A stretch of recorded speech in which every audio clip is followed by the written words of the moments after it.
Okay, here's the and live Telemundo feed. 47 anchor Rosarena Breton. This is a 2-hour debate live on all NBC New York and Telemundo 47 streaming and YouTube? digital platforms. Politico.com, Chad, do we have a YouTube link? and YouTube. Oh, Curtis not wearing the First hat. hour is also No, he took live the on beret Channel off. 4 and Curtis. Telemundo 47. He doesn't even look like You do a him. question and answer. He looks You'll have naked. 1 minute to respond, and we'll offer 30-second rebuttals at the moderator's discretion. Ooh, Oh, sure. We'll also got be the asking bingo? questions where we will Hell be yeah. looking for We got shorter the answers. Zohran. We also Zohran reserve bingo, the right Chad. to cut off your microphone if you ignore All the right. rules. But candidates, you know we don't want to do that. The goal is for you to hear each Yeah, I other thought Zohran's and for New answer Yorkers about, to hear everything the NYPD you has have been to really say. Good luck. smart. We'll begin with Melissa By the way, Russo. we're speaking. Thank you, I guess David, when I'm and good speaking evening, here, I'm thinking gentlemen. about Thank you for being here. winning. We begin tonight by asking you to do what every mayor dreams of, and that is to write your own headlines. Imagine it's January 2027, and you have been in office for exactly Sharia 1 law year. implemented We would in like New you to York. quickly give us one headline about what you think your biggest accomplishment will have been in year number one. We'll begin with you, Mr. Global jihad. First, thank you very much for sponsoring the debate and having all of us. The one headline, how many characters in the headline? Oh my God. You're familiar with headline length. Rent down, comma, crime down, comma, education score, comma, more jobs in New York City. We're getting maybe a little under the average headline He's length, lost but it. I mean, he never had Optimism it, but he's high. lost Thank whatever you. he had. Mr. Yeah, Sliwa. of course. Curtis Sliwa is without his iconic red He's got a beret beret tan line. because I'm talking to the people of New York City about the really serious issues of affordability, the cost of living, and obviously what I've spent most of my life doing, Let them introduce which is themselves. I public hate this safety music. in the Well, streets and the subways. We would love a headline from you. What will your headline be, your big headline in year number one as mayor? Zohran's going to nail it. Curtis Sliwa exceeds all expectations and looks very mayoral tonight. Mr. Mamdani, you've had some time to think about it now. What's your headline? It's a pleasure to be here, first of all, and I really want to thank the moderators and the opportunity to speak directly to New Yorkers about this moment in time and our opportunity to transform the most expensive city in the United States of America. The headline would read in about a year, Mamdani continues to take on Trump, delivers on affordability agenda for New Yorkers. Thank you, Mr. Mamdani. Sally? Thank you, Melissa. We're going to talk about leadership. Voters have reservations about all three of you as chief executive of New York City, a city with roughly 300,000 employees and a budget bigger than many countries. We have questions for each of you, and Mr. Cuomo, we will begin with you. As a former governor of New York, you obviously have the management experience, but you resigned from office amid sexual harassment and COVID-related scandals. Why should voters now trust that you have the character to be mayor? You have 1 minute. Good. Well, thank you very much, and thank you for the question. Thank you for the question. You you called were me a right. rapist. I left office. There was a report that was done that had allegations of harassment. I said at the time it was a political report and that there was no basis to it. It was then sent to 5 district attorneys. They all reviewed it. They found nothing. It was then litigated for 5 years. I was dropped from the cases.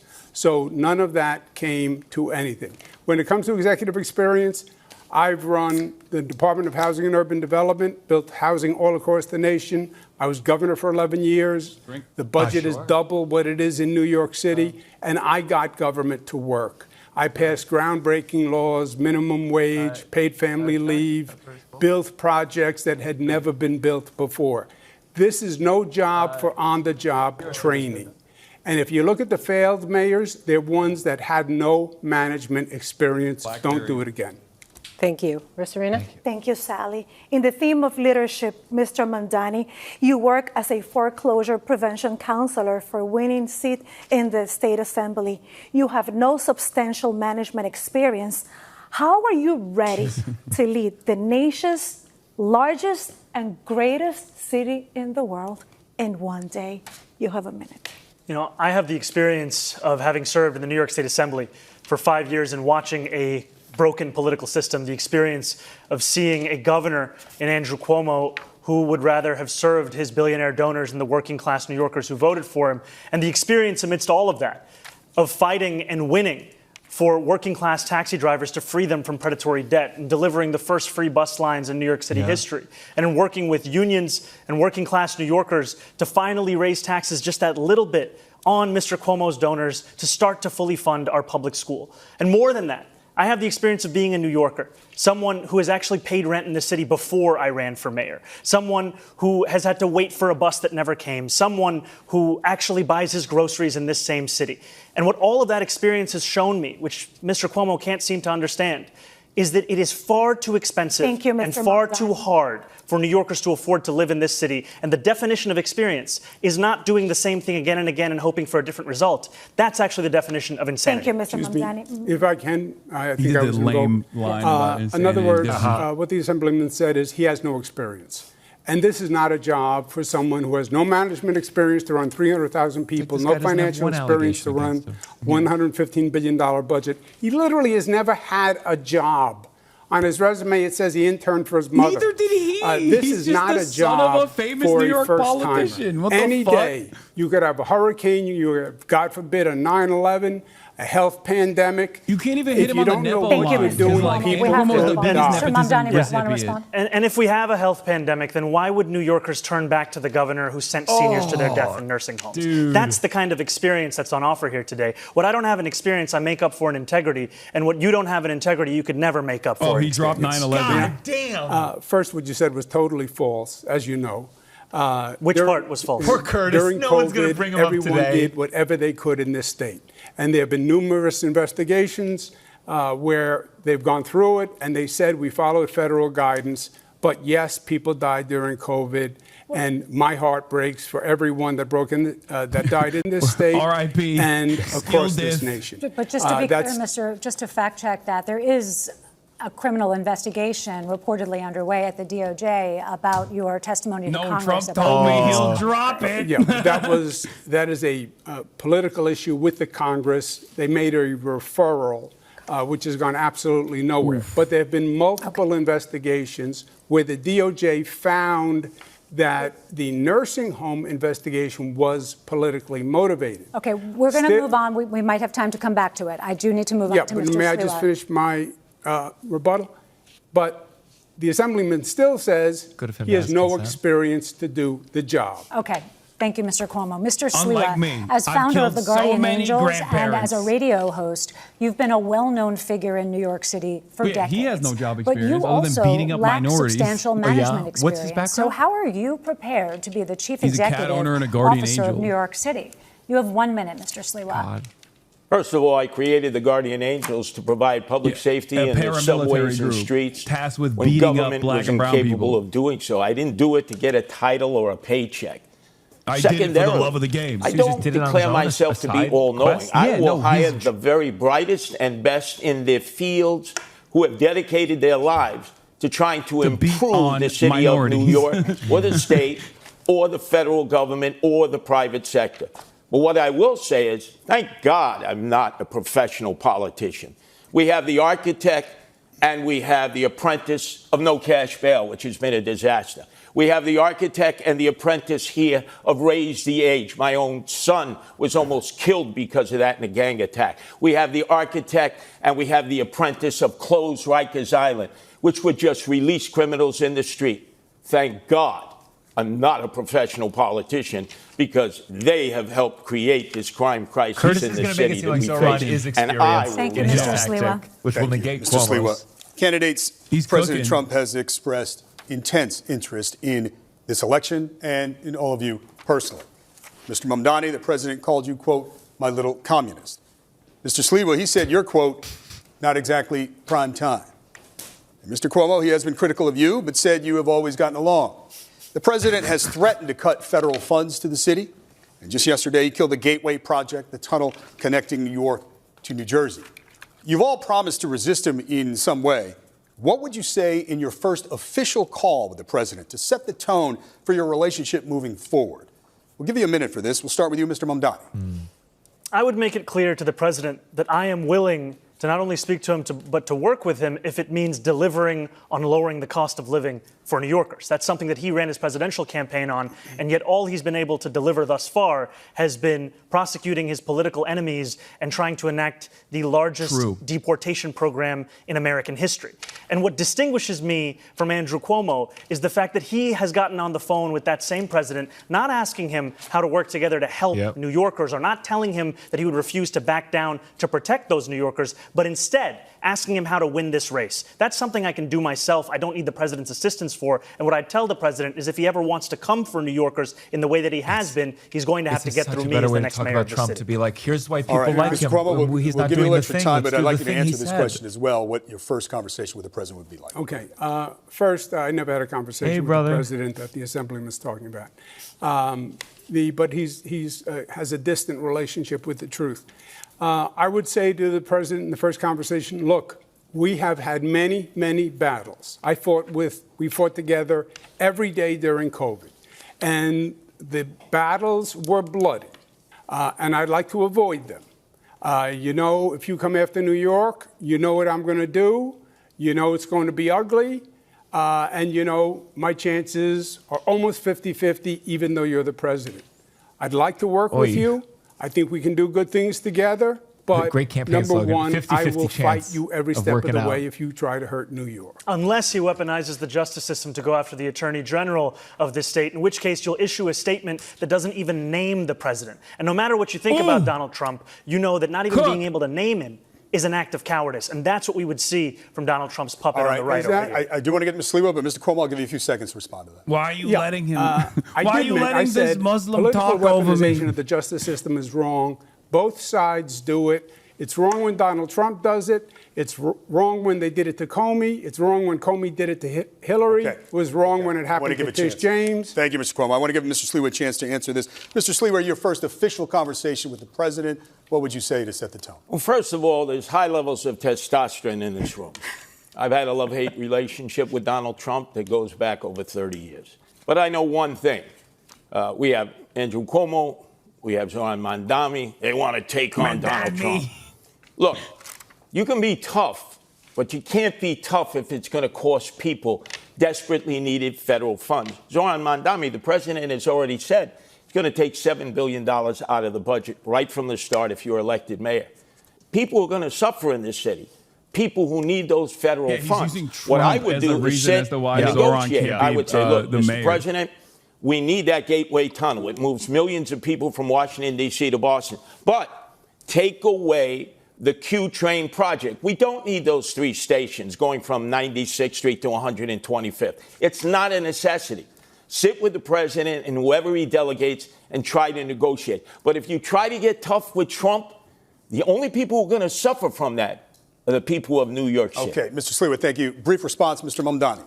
Mr. Trump is already suspending infrastructure grants to this city, and he's doing it in a blatant act of political retribution. And what it requires is leadership that will stand up to him. And I disagree with Mr. Sliwa. We do need to extend the 2nd Avenue subway to 125th Street. It was a promise made to Harlemites decades ago. Okay. It's time to actually fulfill Thank it. you, Mr. Mamdani. Okay, quick question for each of you. Mr. Cuomo, you've been asked this before. He mentioned my name. Don't I get a chance to respond? Well, we got a lot of ground to cover, Mr. Sliwa. When was the last time you spoke with President Trump, Mr. Cuomo? You've been asked this before, and the last time you said you couldn't remember? I believe it was during his assassination attempt. So last year in 2024. Mr. Sliwa, when was the last time you spoke with President Trump? Oh, many years ago, we were receiving awards. I was praising him for saving the annual Veterans Day Parade. Those were the conversations that I had with him. Can I please respond? I was asked about the Q train. Okay, real quick. I am the mayor of mass transit. We do not need a Q train. I'm in the subways every day. We have more than a capable system of transporting people. Thank you, Mr. Sliwa. The infrastructure needs to be fixed in the system that we have. Mr. Mamdani, have you ever spoken with No more President mass Trump? transit. No more trains. Okay. No more trains. We got too much mass transit. Too many Mr. Cuomo, minorities walking around. President Trump has spoken positively about you and your candidacy, even as his Justice Department, as we've noted, is reportedly investigating you for allegations you lied to Congress over your COVID record. Given that dynamic, how would you be able to stand up to this White House? How are you not compromised? And just take into account that New Yorkers are troubled by what they view as a compromised relationship the current outgoing mayor has with the president. First, you're wrong when you say there's any investigation of me. That's not true. And I'm not saying that because you're a woman and I hate absolutely him. nothing. Congress did a press release. They said they sent a letter to the Department of Justice, which they do routinely to generate press, and that's what that is. I fought Donald Trump. He investigated me repeatedly with the Department of Justice. The Department of Justice Inspector General said that it was actually politically motivated. That does not back me up. When I'm fighting for New York, I am not going to stop. And I'll tell you something else. If the assemblyman is elected mayor, Donald Trump will take over New York City, and it will be Mayor Trump who runs New York City. We have to move on. Just a very quick follow-up, yes or no. You're saying unequivocally the Justice Department is not investigating you, correct? I've heard absolutely nothing. They could be, and you might not have heard it. But OK, we'll move on. David? Okay. Thank you, Sally. That is virtually impossible, by the way. Okay. So, Mr. Cuomo, you did put out an ad the day after the news first broke in the New York Times that you were under investigation, calling it a political investigation, saying they were coming after you as they had to, after other Democratic politicians. It's cool that he's just debating the moderators moderators now. now. In Congress was, yes, I believe they play politics with the justice system. Okay. I believe the Republican Congress does it. I believe Donald Trump does it. I believe the Democrats do it. And that's why I think people are sick and tired of the justice system and the politics. If you think that there's no difference between the Democratic Party and the Republican Party, then that's the candidate for you. If you think it's time to have a Democratic Party that actually stands up to Donald Trump and his billionaire-backed assault on working people, thank you, Mr. Mamdani. You're not a Democrat. You're not a Democrat. You're a Democratic socialist. We have you didn't vote for Kamala Harris, right? We have other ground to cover. No, we have other ground to cover. That's an incendiary charge. I want to be very. You may have a chance to address it, but we do. I'll be very quick. A lot of issues to get with New Yorkers, Mr. Mamdani. I'll be very quick. You didn't say leave it blank in the Kamala I'll be very campaign? quick. I said leave it blank in the presidential primary because primaries are a place to air dissent. And like many Americans, I was horrified by the Israeli genocide of Palestinians. And if you want to look for me on the ballot, you'll find me as the Democrat. Mr. Mamdani, thank you. Gentlemen, we have to move on. This week, the world is reacting to President Trump's Israel-Hamas peace deal and the release of the hostages. Would you glaze Trump? Many are cautiously Would optimistic you give Trump credit about a lasting peace. I hate this shit. Of course, the mayor has no direct role in foreign affairs. Great bar we certainly have a Zohran. lot of questions for you about city matters. But this war has been a major topic in the campaign. And there are criticisms about your positions in the past and how you envision leading on these issues as mayor. That's how I feel when there's credit. So we have questions for all of you, but first for Mr. Mamdani, because something you said that's been generating headlines in the news today as we come into the debate. Yesterday on Fox News, you were asked if Hamas should lay down its weapons, key to the peace plan and ceasefire. And some say they found your answer confusing. You said, quote, I don't really have opinions about the future of Hamas. It's not. It's Israel. less confusing. Beyond the question It's more of confusing justice, to ask the safety, fucking New York mayor and the fact this that anything question. has to abide by international law. And that applies to Hamas. We're going to do that question. When was the last time you talked to the Hamas? Israeli military? So for the voters tuning in tonight, Mr. Mamdani, what do you believe about Hamas and how lasting peace will be achieved? We know it's a complicated matter, but we'd like you to keep your answer to a minute. Of course, I believe that they should lay down their arms. I'm proud to be one of the first elected officials in the state who called for a ceasefire. And calling for a ceasefire means ceasing fire. That means all parties have to cease fire and put down their weapons. And the reason that we call for that is not only for the end of the genocide, but also an unimpeded access of humanitarian aid. I, like many New Yorkers, am hopeful that this ceasefire will hold. I'm hopeful that it is durable. I'm hopeful that it is just. And for it to be just, we also have to ensure that it addresses the conditions that preceded this, conditions like occupation, like the siege, and apartheid. And that is what I'm hopeful for. Yeah. What now? If I may, Anti-Zohran haters? from the Excuse river me. to the sea. I'm being marginalized. Cuomo's like this. It's a debate of three. Excuse me, Andrew. It's a debate of three. Do we acknowledge that? Three people? Mr. Sliwa, go ahead, and we'll give you a second. Go ahead, Mr. Sliwa. Oh, man, Sliwa. President of the United States should have been applauded by you, Zohran Mamdani, and you, Andrew Cuomo, on the day that he brought together that international coalition that met in Egypt, that came from the Middle East and the Persian Gulf. I certainly applauded him for bringing peace to Gaza and trying to end the hostilities in the war between the Israelis and Hamas. Yeah, so there can be peace between the Israelis and peace between the Palestinians. But you seem, Zohran, to be incapable of praising our president. You were incapable of praising our president. Gentlemen, we have Give credit where credit is due. He's brought peace to Gaza. Yeah, gentlemen, we want to hear everything you have to say. We have other questions on the matter. Mr. Cuomo, please, brief response, because we do have other questions on this issue that you may be able to address. Go ahead. I did applaud President Trump and his administration. I think it was a great accomplishment. I hope the peace holds. The assemblyman will not denounce Hamas. The assemblyman will not denounce Hasan Piker, who said America deserved 9/11. The assemblyman just said in his response, well, it depends on occupation. That is code, meaning that Israel does not have a right to exist as a Jewish state, which he has never acknowledged. That is from the river to the sea. That's why he won't denounce globalize the Intifada, which means kill all Jews. Let's give Mr. Mamdani a chance to respond to that. I want to be very clear. The occupation is a reference to international law and the violation of it, which Mr. Cuomo has no regard for since he signed up to be Benjamin Netanyahu's legal defense team during the course of this genocide.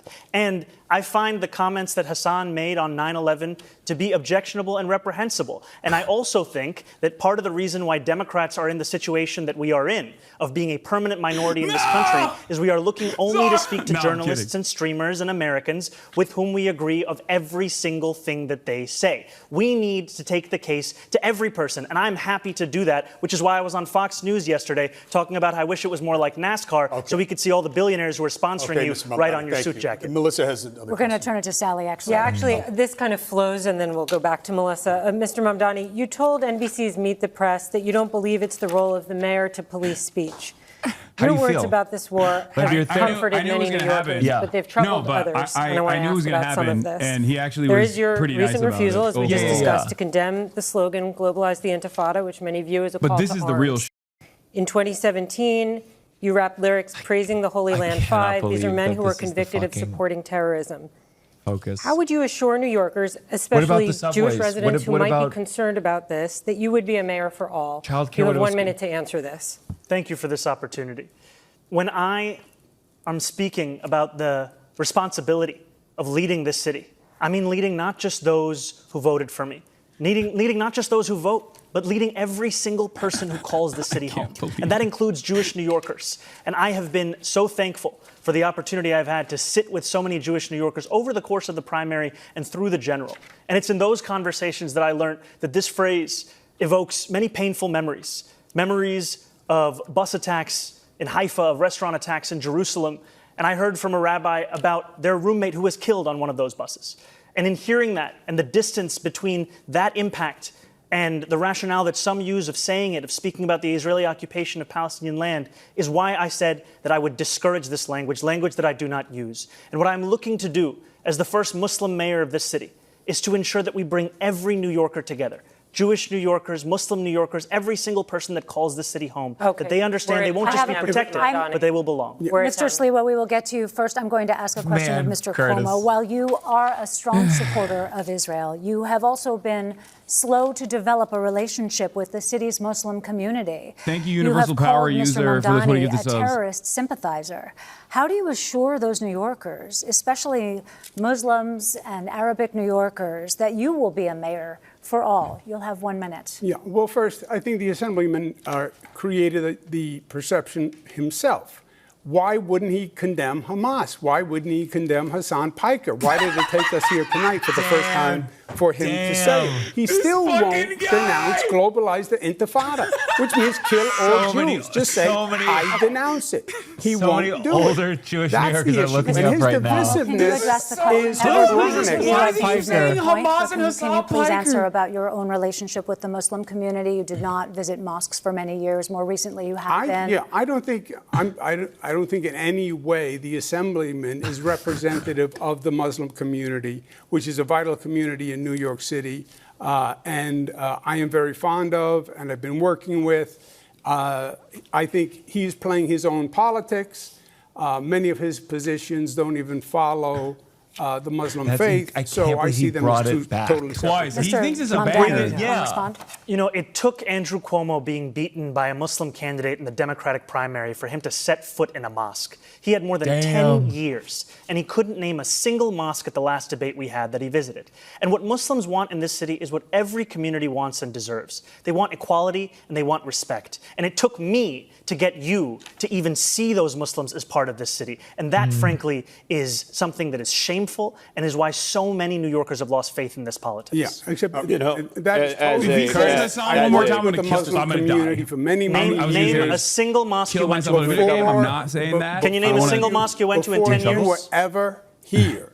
They were Before in I this- was here. Before you were even in state government. I worked with Okay. the Muslim community. Yeah. Imams presided over State of the States. We worked in religious working groups, You couldn't tolerance visit a groups, mosque. anti-Semitic groups, Okay. etc. All right, gentlemen. Mr. Sliwa, Rosarita has a specific question for you, but I'll give you a few seconds Zohran, here to weigh in. this is what disturbs me about you. You will be celebrating your birthday this weekend. In 1991, I was in the streets of Crown Heights with the Guardian Angels for 30 days and 30 nights when the first Democratic Socialist mayor of New York City, that's right, David Dinkins, was a proud member of the Democratic Socialists of America, abandoned the Jews for 3 days. They were left to their own means. And we protected them for 30 days and 30 nights. Then your favorite mayor, Bill de Blasio, in 2019, abandoned the Jews again when they were being attacked in Williamsburg, in Borough Park, and Crown Heights. Mr. And I had Sliwa, to thank bring the you. Guardian Angels in Thank for you. 30 days, Mr. 30 Sliwa, nights. Mr. Sliwa. Jews don't trust that you Okay, are going to Mr. be Sliwa. there for them when they are victims of anti-Semitic attacks. Okay.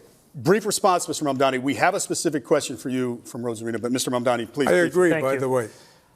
One of the most meaningful experiences I've had over the course of this campaign has been the conversations I've had with Jewish New Yorkers. Jewish New Yorkers who've told me about the door that they've had to lock that they had kept open for 40 years. Jewish New Yorkers who've told me on the M57 about an apartment the speech therapist was trying to sell when a realtor told her, put the Jewish books off the table. Jewish New Yorkers who've told me about their fear in living in this city, and I will be a mayor who finally addresses that, not through the theatrics of the politics on the stage, but through action. I'll do that by ensuring that we have police officers outside of I want to get to the question. The Jewish New Yorkers who feel for some reason Zohran being mayor is going to make them unsafe. They're not being. Rosarita. You got Mr. Sliwa, There's no you Jews call who are for like tougher on the fence policing going of like, well, pro-Palestinian protests, and you've suggested that Mr. It's like Mamdani those uses votes have been languages decided. that is anti-Semitic. How do you assure New Yorkers that you'll be the mayor for all? Oh my God, bro. Jesus I've been there for Christ. all people in all times for 46 years as leader of the Guardian Angels here and around the world. Whether it is a religious violation of people's rights to worship as they choose in a mosque, in a church, in a synagogue, you could look up shul, the whether it's people looking up because of what racial Twitch is. identity. Remember, in the summer of Your younger fans look up what 2020, 9/11 Asians is? were under constant attack because of the lockdown and pandemic. I don't remember Governor Cuomo coming to their aid. You were the governor then. I was out there going into all the neighborhoods, Flushing, Bayside. We were in down in Bensonhurst. We were in Chinatown itself, where Asians were being attacked indiscriminately because they were thought to be carrying COVID. We protected them then. Governor, you were not there for them. De Blasio was not there for them. We understand hate. And in order to counteract hate, you have to get the community involved along with the police to protect people when they're under siege. Jews are under attack now more than ever before. Mr. And I don't do you believe want to either answer of this? you have the Yes, please. capabilities Thank you, of Mr. protecting Sliwa. them Yes. with You have a increased chance to- anti-Semitism. That is pure fiction. I passed the no hate in our state, the strongest hate crime law in the United States of America. We tolerate no hatred, no discrimination. We are from every place on this globe, and Unless we are it's proud you of that's it. perpetrating and, it. excuse me, and we're tolerant, and we accept. If you notice, the assemblyman still won't say he believes that Israel has the right to exist as a Jewish state. He is a divisive personality all across the talking about board. Jews in New NYPD York, are and he racist. brings it back to Barack Israel. Obama is evil, liar, and he gave the finger to the Christopher All right, Columbus we're gonna statue. have By to the move way, on. Cuomo, your laws with no cash bail turn the haters right Thank back you in the very street much. You to have violate chance. and attack Mr. again and Sliwa. again and again. Thank you You're the very reason much. for that. No cash Thank bail. you. Yeah, Thank you don't know I just- what you're talking about. Thank you. Go ahead. There have been a number of absolutely unfounded lies that have been said by Andrew Cuomo. I would just like a moment to address them directly. I've said time and again that I recognize Israel's right to exist. I've said that I will not recognize any As a Jewish state. I said that I will not As a Jewish state. if I would be allowed to finish, Okay. that I would not recognize any state's right to exist with a system of hierarchy on the basis of race or religion. I have made that very clear. And part of that is because I'm an American who believes in the importance of equal rights being enshrined in every single country, whether we're speaking about Israel or whether we're speaking about Saudi Arabia. You can stand here and you can lie all you want, but New Yorkers know gentlemen, You thank you. answered the question. We You don't want, support we want Israel. to address some issues. All right, and we have another polarizing I think able so. that we I would think love he's to discuss scrambling. with you candidates. And let's talk about the National Guard here in the city of New York. Now, let's go back to Mr. President Donald Trump. One threat hanging over the city is the deployment of the National Guard troops, like he has done, as you all know, in other cities. The NYPD commissioner has rejected the idea as unnecessary, but the president ordered troops to hit the streets of New York. Now, how would you respond? Mr. Sliwa, you have a minute. There's no need for the National Guard in New York. Kathy Hochul, the governor, when we had a crime crisis in the subways that I'm well familiar with, being down there all the time, unlike my two adversaries, she sent 750 National Guardsmen down into the subways in 2024. Remember the horrible case of Debrina Cuomo. Does anybody even say her name anymore? That woman who was set on fire by that migrant. As a result of that, the worst crime I've ever seen committed in the subway system, the governor did the right thing. She sent an additional 250 National Guardsmen, giving us a total of 1,000 National Guardsmen in the subway system, while our mayor, Eric Adams, was telling us it was all a perception. Laura Loomer. So Governor Hochul has responded. Oh, wow. I would She's been tell trying to get me deported the nonstop. President of the United States, since I'm familiar with cities all across America having guardian angels there, if you were going to send the National Guard, you don't need to send them to New York City. I wasn't wrong. There are He other did say cities the guardian that angels could got it. desperately use their help in dealing with their crime crisis. Thank you, Mr. Sliwa. We got it. Mr. Mamdani, how would you respond? You know, I agree with Police Commissioner Tish that we do not need the National Guard here in New York City. We do not need them for the purpose of safety, because if it was safety that President Trump was so concerned about, he would send them to the 8 out of 10 states that have the highest levels of crime in this country, but he won't, because they're all run by Republicans. What New Yorkers need is a mayor who can stand up to Donald Trump and actually deliver on that safety. When Donald Trump sent ICE agents on people in Los Angeles, Andrew Cuomo said that New Yorkers need not overreact. That is the furthest answer that New Yorkers are looking for. They are looking for someone who will lead, someone who will say that they will have their back, someone who will actually fight for the people of this city. And that's who I am, because I'm not funded by the same donors that gave us Donald Trump's second term, which isn't something that Andrew Cuomo can say. Thank you, Mr. Mamdani. Yeah, first, the answer in the subways is not more National Guard. I put National Guard in the subways also. It's more NYPD is the answer. But the National Guard is not, he's not sending in the National Guard to do any real function. It's control, it's power. Sure. He's trying to say these Democrats don't know how to run these cities, and it's a political gesture by sending in the National Guard. He has said if the assemblyman is elected, he will take over New York. Forget the National Guard. But this is he not has the said, question. I'm going The to take question the is, funds. if they order the troops to come here, what would you do? Well, I went through this with him. He sent the National Guard to 20 cities when I was governor. You know what city he didn't send them to? New York. Why? Because I said to him, don't you dare, we don't need it, and he backed down, and he will again. So that proves a good relationship Wait a with second. The president is going to back down to you, Andrew Cuomo. I know you think you're the toughest guy alive. Curtis. Get his ass, Curtis. Let me tell you something. Get his you ass, lost Curtis. your own Curtis primary, low-key right? kind of likes Zohran, by the way. Have you noticed that? Yeah. Why And you have a difficulty understanding like we're the same age. You're what not the a man. term You no don't patrol the is. streets You're like me. not going to stand up to Donald Trump. I agree with Curtis. more than You're he not hates going to Zohran. stand Absolutely. up to Donald Trump. Like, he's like, And he can't stand at up his to heart, Donald he's Trump. a New Yorker, and so is Zohran. Andrew is Can I not. You say- negotiate with him. You don't fight with him, Thank because you. only the people of New York City will lose. We Yeah. do have a Stand up follow-up. to negotiate. We have a follow-up. I'd like to see a show of hands. Are there any circumstances where any of you would allow the NYPD to cooperate with the National Guard if Trump sent them to New York? 9/11. Show of hands. Yes? No takers. Okay. Moving on. If history is a guide, National Guard troops in the city could trigger protests. And we have questions for each of you about how you would handle that. So, Mr. Sliwa, you have been arrested for protesting migrant housing and for trying to serve Mayor Bill de Blasio with court papers. How would your NYPD handle protests? And would you continue participating in protests as mayor? You have 1 minute. Well, I have been arrested oftentimes in civil disobedience. That is a great American right.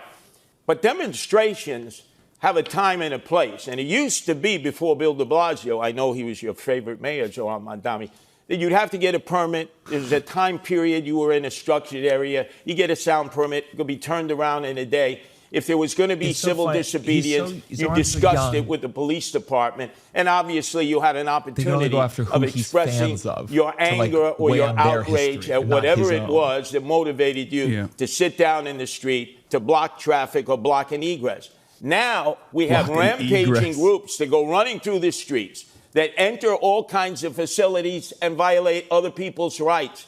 And there's no one who's willing to stop it. When I'm the mayor, there are rules and regulations. Everybody has a right to demonstrate. But you can't violate other people's rights, or you yourself must be arrested. He's such a funny dude. And he's saying I'm not going to stand up to Trump. I don't give a fuck. He's saying I'm going to stand up. Remove those face coverings. He doesn't care about anything. Why he's are you afraid of identifying who you are as a demonstrator? Subway trains. Unless maybe you're an agent provocateur who's been sent in here to cause chaos. Thank you. You can protest, just not on the subway. The next question goes to you, Mr. Mamdani. You were arrested for blocking traffic in a pro-Palestinian protest, and you participated in a sit-in at Grand Central. Protesters offered block streets, bridges, and hubs like Grand Central. How much of that would you allow as mayor? And what's your line in having the NYPD arrest protesters? You have a minute. Protest is a part of what makes this city's history what it is. It is a part of the First Amendment. We deserve to have a mayor who stands up for that First Amendment, especially as we have a president that's looking to shred it at each and every opportunity.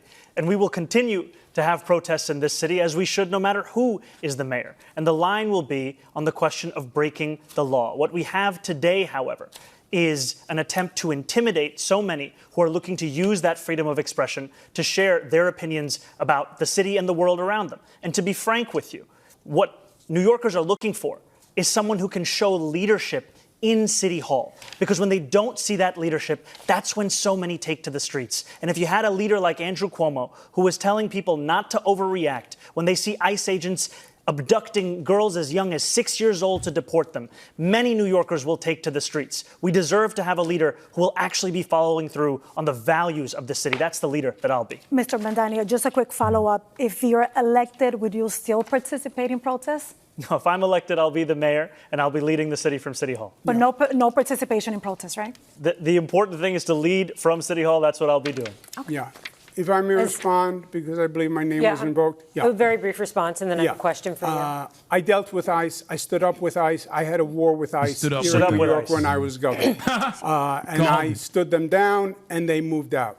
What the assemblyman is saying is he doesn't believe in law and order. He believes in defunding the police, disarming the police, disbanding the police. That's who he is. Cuomo, abolish jails. Sorry, I have a question for you. Okay, 15 seconds. Very rebuttal, quickly. Mr. Mamdani, and then we do just 15 seconds because we have a question for Mr. Cuomo. Mr. Cuomo lies again and again and again. I am not running to defund the police. I am running to actually work with the police to deliver public safety. Andrew Cuomo says that he has stood up to ICE. He has not said a word about the abductions that are happening right now. He's referring to a previous comment you made, and we will get back to this. But Mr. Cuomo, a question for you. It's a comment he made. Is the operative language. Yes, I understand. I said that. As governor, you put the National Guard on standby during the George Floyd protests. You didn't deploy them.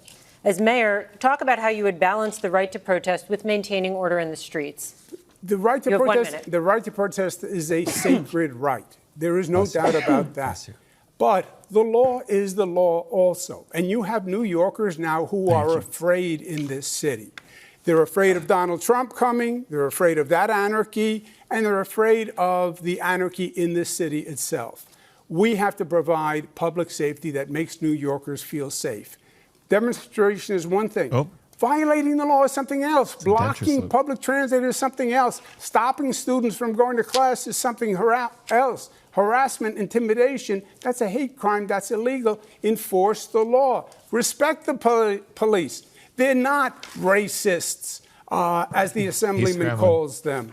They're not a threat to public safety, as he says. At this in general. They're not anti-queer. It's already too contentious for him, but like he's also to protect lost New Yorkers, work with them, fortify them. Whatever that's ironic that you say that now. I'm sorry, Andrew Cuomo, because when you were governor for 8 years, your parole board released 43 cop killers back into the street.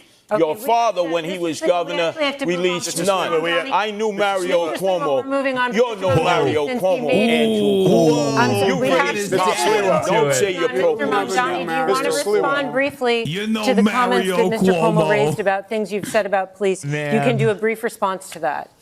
I have been clear time and time again that as much as Andrew Cuomo wants to bring up tweets from 2020, which is around the same time that he was sending seniors to their death in nursing homes, I am looking to work with police officers, not to defund the NYPD, looking to ensure that officers can actually do one job like when they're signing American up to Design join that 9/11 is department. from 2019. Like he was specifically referring to health comments crisis. you made. We will come back to that, but we're out of time. Why are you bringing up all the grandparents I killed? We're moving on. Thank you. Despite record low crime numbers, polls show that crime remains a top concern for New York City voters. The three of you have very different approaches to crime fighting and how to manage the NYPD. We want to get into your plans. So we'll start with this question. It's a two-part question, but it's short. How will you make the city safer? Funny. And how will you change the NYPD? You'll have 1 minute. We begin with Mr. Cuomo. I would add 5,000. He's really going to win with that one, the Hasan Remember Piker what happened. condemnation. What a I think you could run next time. Your name's going to be so They took known $1 billion out of the police. The NYPD is no now one down that at one of the watches lowest this knows who the I would add 5,000 police. When they Google my name, they're going to come. They're going to find like a bunch of New York Times articles that are positive. So they're not going to be like, "What's this guy's deal?" Yeah, and again, and you have to add additional that police kid? officers because the attrition rate is so high. Part of that is going to be saying to the NYPD, "I respect you. I don't think you're wicked," as the Assemblyman said. "I don't think you're corrupt. I don't think you're racist. I value you. I will have your back. I'll be a mayor to work with you."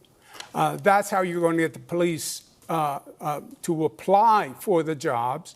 And then we have to work on the relationship between the community and the police. The police can't police the community. They have to police with the community. You're up next, Mr. Sliwa. This is amazing. I'm standing here with my two adversaries, both of whom have threatened to defund the police. You, Andrew Cuomo, during the summer of 2020, you said if you don't reform, I came as Zohran and a brain-broken older lady brought you up one time. And you certainly said that, Zohran Mandami. That's kind of aura. We need 7,000 police. We only have 32,500. I create the problem fear in in the hearts recruiting of police, elderly which New neither York of ladies. you are addressing, is that their insurance was stripped from them. The state, you did nothing when you were governor, and here in the city, 2021, the city council and Eric Adams did nothing. They don't have qualified immunity, which you've benefited from, Andrew Cuomo, with the 13 lawsuits filed against you for sexual harassment. Tom DiNapoli says we're paying out $60 million. Why? Because you had your qualified immunity as governor, and yet people have stood by as police have lost their insurance. Bro, and all he's hitting civil him hard. servants. I know. That's It why would have been you can't courteous get against Cuomo. recruits Creator in, won. because they're not insured. I will return their qualified immunity Cuomo, because they response, need to be protected like other civil servants. That is not New York State. It's New York City on the qualified insurance, on qualified immunity. It's not insurance at all. You are entitled to free legal counsel, which is what he's referring to. Yes. You have spent. Yes, but it's New York City that has revoked qualified immunity. It's not insurance. It's qualified immunity. It has nothing to do with insurance. So that protected you in all these lawsuits. And yes, the lawsuits, because there was a report filed. I said it was political. It turned out to be political, and that's why all 13 women were lying. Come on, Andrew. All 13 women were lying. After 5 years. A state trooper, too? After 5 years, 5 DAs, 5 years of litigation. I was dropped from the case. That's why I call Mr. Mamdani, how will you once make? in a while. Okay, Mr. Mamdani, how will you make the city safer, and how will you change the NYPD? Thank you. This is the concern for so many New Yorkers, and I'm proud to have a comprehensive plan to bring new ideas to this city. If you want more of the same, vote for Andrew Cuomo. If you want an actual approach to lower crime, look at our Department of Community Safety. That is something that has been hailed by experts as addressing so many of the pieces of why New Yorkers are not feeling safe today. We will ensure that no longer are police officers asked to do the job of both policing and responding to the mental health crisis. We will have dedicated teams of mental health outreach workers in the top 100 subway stations with the highest levels of the mental health crisis and homelessness. We will ensure that cops can finally go back to the response times they used to have in 2020, closer to 11 minutes, as opposed to the closer to 16 minutes today, because they won't be asked to respond to the 200,000 mental health calls that are coming in through 911 every year. This is evidence-based. It's been successful elsewhere in the country. It's time we deliver it right here in New York City. It's time for a change. Thank you, Mr. Mamdani. Zohran Mamdani, we already had it. It was called the Homeless Outreach Unit. I'm sorry, this is not free-for-all. We have another question for Mr. Mamdani. And Bill de Blasio funded them by $1 billion out of the budget. Thank you. Excuse me, Mr. Mamdani. We're going to talk about disciplining police officers. The civilian watchdog that investigates police misconduct regularly recommends discipline for cops accused of wrongdoing, but the police commissioner often overrides them. You want to change that policy so that the board has final say. Please explain to viewers in 30 seconds why you believe the police commissioner should no longer have that final say. What I've said is that I think it's time to remove much of the politics out of the question of accountability. We have the Civilian Complaint Review Board, which, as you said, studies, assesses, and investigates into complaints of abuse and the violation of the law. And oftentimes, those recommendations are then subject to political pressures and not followed through on. I think New Yorkers deserve a system where they know it won't then be assessed once again, that there's actually more to the recommendation in the investigation that's being done by the CCRB. Okay, we're wrapping up. Thank you. Thank you, Mr. Mamdani. Mr. Cuomo, do you believe changes are needed for how officers are disciplined? And are there any powers that you would give up as mayor? You have 30 seconds. Yeah, I would not remove the police commissioner from the CCRB. I'd leave it with the police commissioner. I think Commissioner Tisch is doing a very good job. I would trust her. The difference between me and the assemblyman is he doesn't like the police. That's why he won't hire more police when everyone else says we need more police. He wants to use social workers on domestic violence calls, which are very dangerous. And he's told you what he thinks. He thinks the police are racist, wicked, corrupt, and a threat to public safety. Thank you. Those are his words. Very quick. Mr. Mamdani, very quick. Look, Andrew Cuomo is a politician of the past, and all he can speak about are the tweets of the past in 2020. Those are tweets which I have apologized for to New Yorkers and police officers directly, and they are not what I am actually running on. No, you're incapable of actually speaking about the platform that we have here, which is one that will keep New Yorkers safe. Can I just quickly ask you, because I think what some people feel they haven't heard from you, we hear you saying that you don't believe that anymore, and you've apologized. People have not heard you sort of describe the evolution of your thought, how you got from there to here.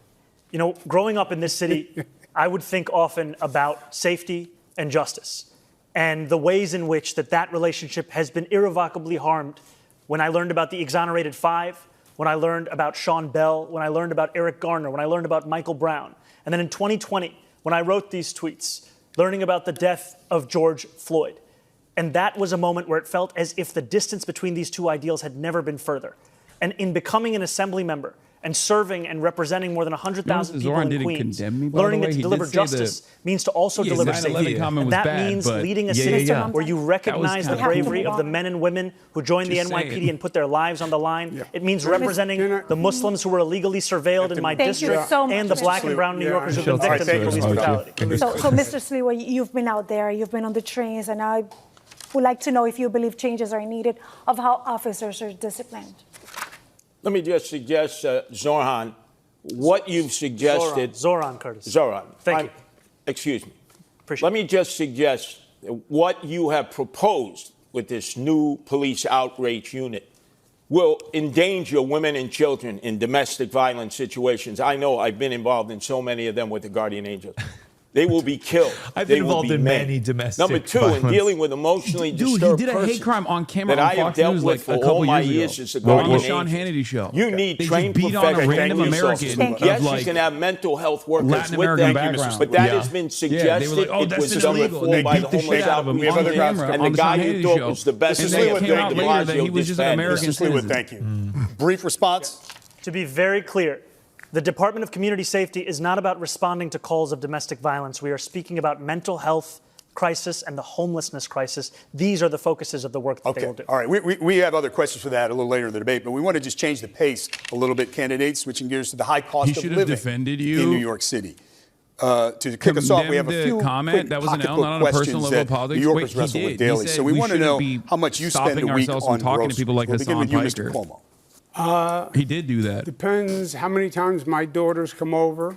He's running for mayor of New York. He's not going to be like, listen, as a New Yorker. Hassan Piker was based. I'd say about $175 with a gallon of milk, now $5 and always rising up. Loaf of bread. Who do you want him to say? Like, that comment was awesome. I would like to do that as well. Is that what you think? I retract my retweet of that comment. Mr. Sleeman, thank you. It's a brief answer. Thank you. Mr. Mamdani. I actually agree with Curtis on that. It is too costly. Now that eggs are down to less than $4, though, my average spend every week is about $125, $150. All right. Do you carry credit card debt or do you pay it off every month? Mr. Mamdani? Also, I low-key was a bullet that he took. Mr. Sliwa. I don't have a credit card. I have allowed him not to condemn Hamas. For the record, so what is your monthly rent or mortgage, Mr. Sliwa? Comment is reprehensible. About $3,900. Which is the most honest form of resistance. Mr. Mamdani, what is your monthly rent or mortgage? $2,300. Oh, I should stop giving them talking points. Hassan should put down his phone. A poor person's supposed to have. Mine is about $7,800. We are actually getting to that. We're going to cover that subject. Sally? Thank you. We're going to talk a little bit more about the runaway rent in this city. Mr. Mamdani, you're pledging to freeze rent for nearly 1 million rent-stabilized apartments. That really affects less than half of all rentals in the city. What is your plan for those who aren't in stabilized apartments but are struggling to pay the rent? What are you going to do for them? Well, I'm proud to say that I will freeze the rent for more than 2 million rent-stabilized tenants, and I will also build 200,000 truly affordable homes across the 5 boroughs over the next 10 years to ensure that tenants, whether rent-stabilized or market rate, can actually have more housing such that they are not being priced out of this city. And finally, I'm also going to make it easier for the private sector to build housing in this city, because what we see today is that it's not labor, it's not materials, it's the weight that is often costing so much to actually build the housing we need in this city. Thank you. And a follow-up for you, Mr. Mamdani. The cost of maintaining a building change year to year for landlords. The Rent Guidelines Board is legally required to consider those costs when deciding whether to freeze rents.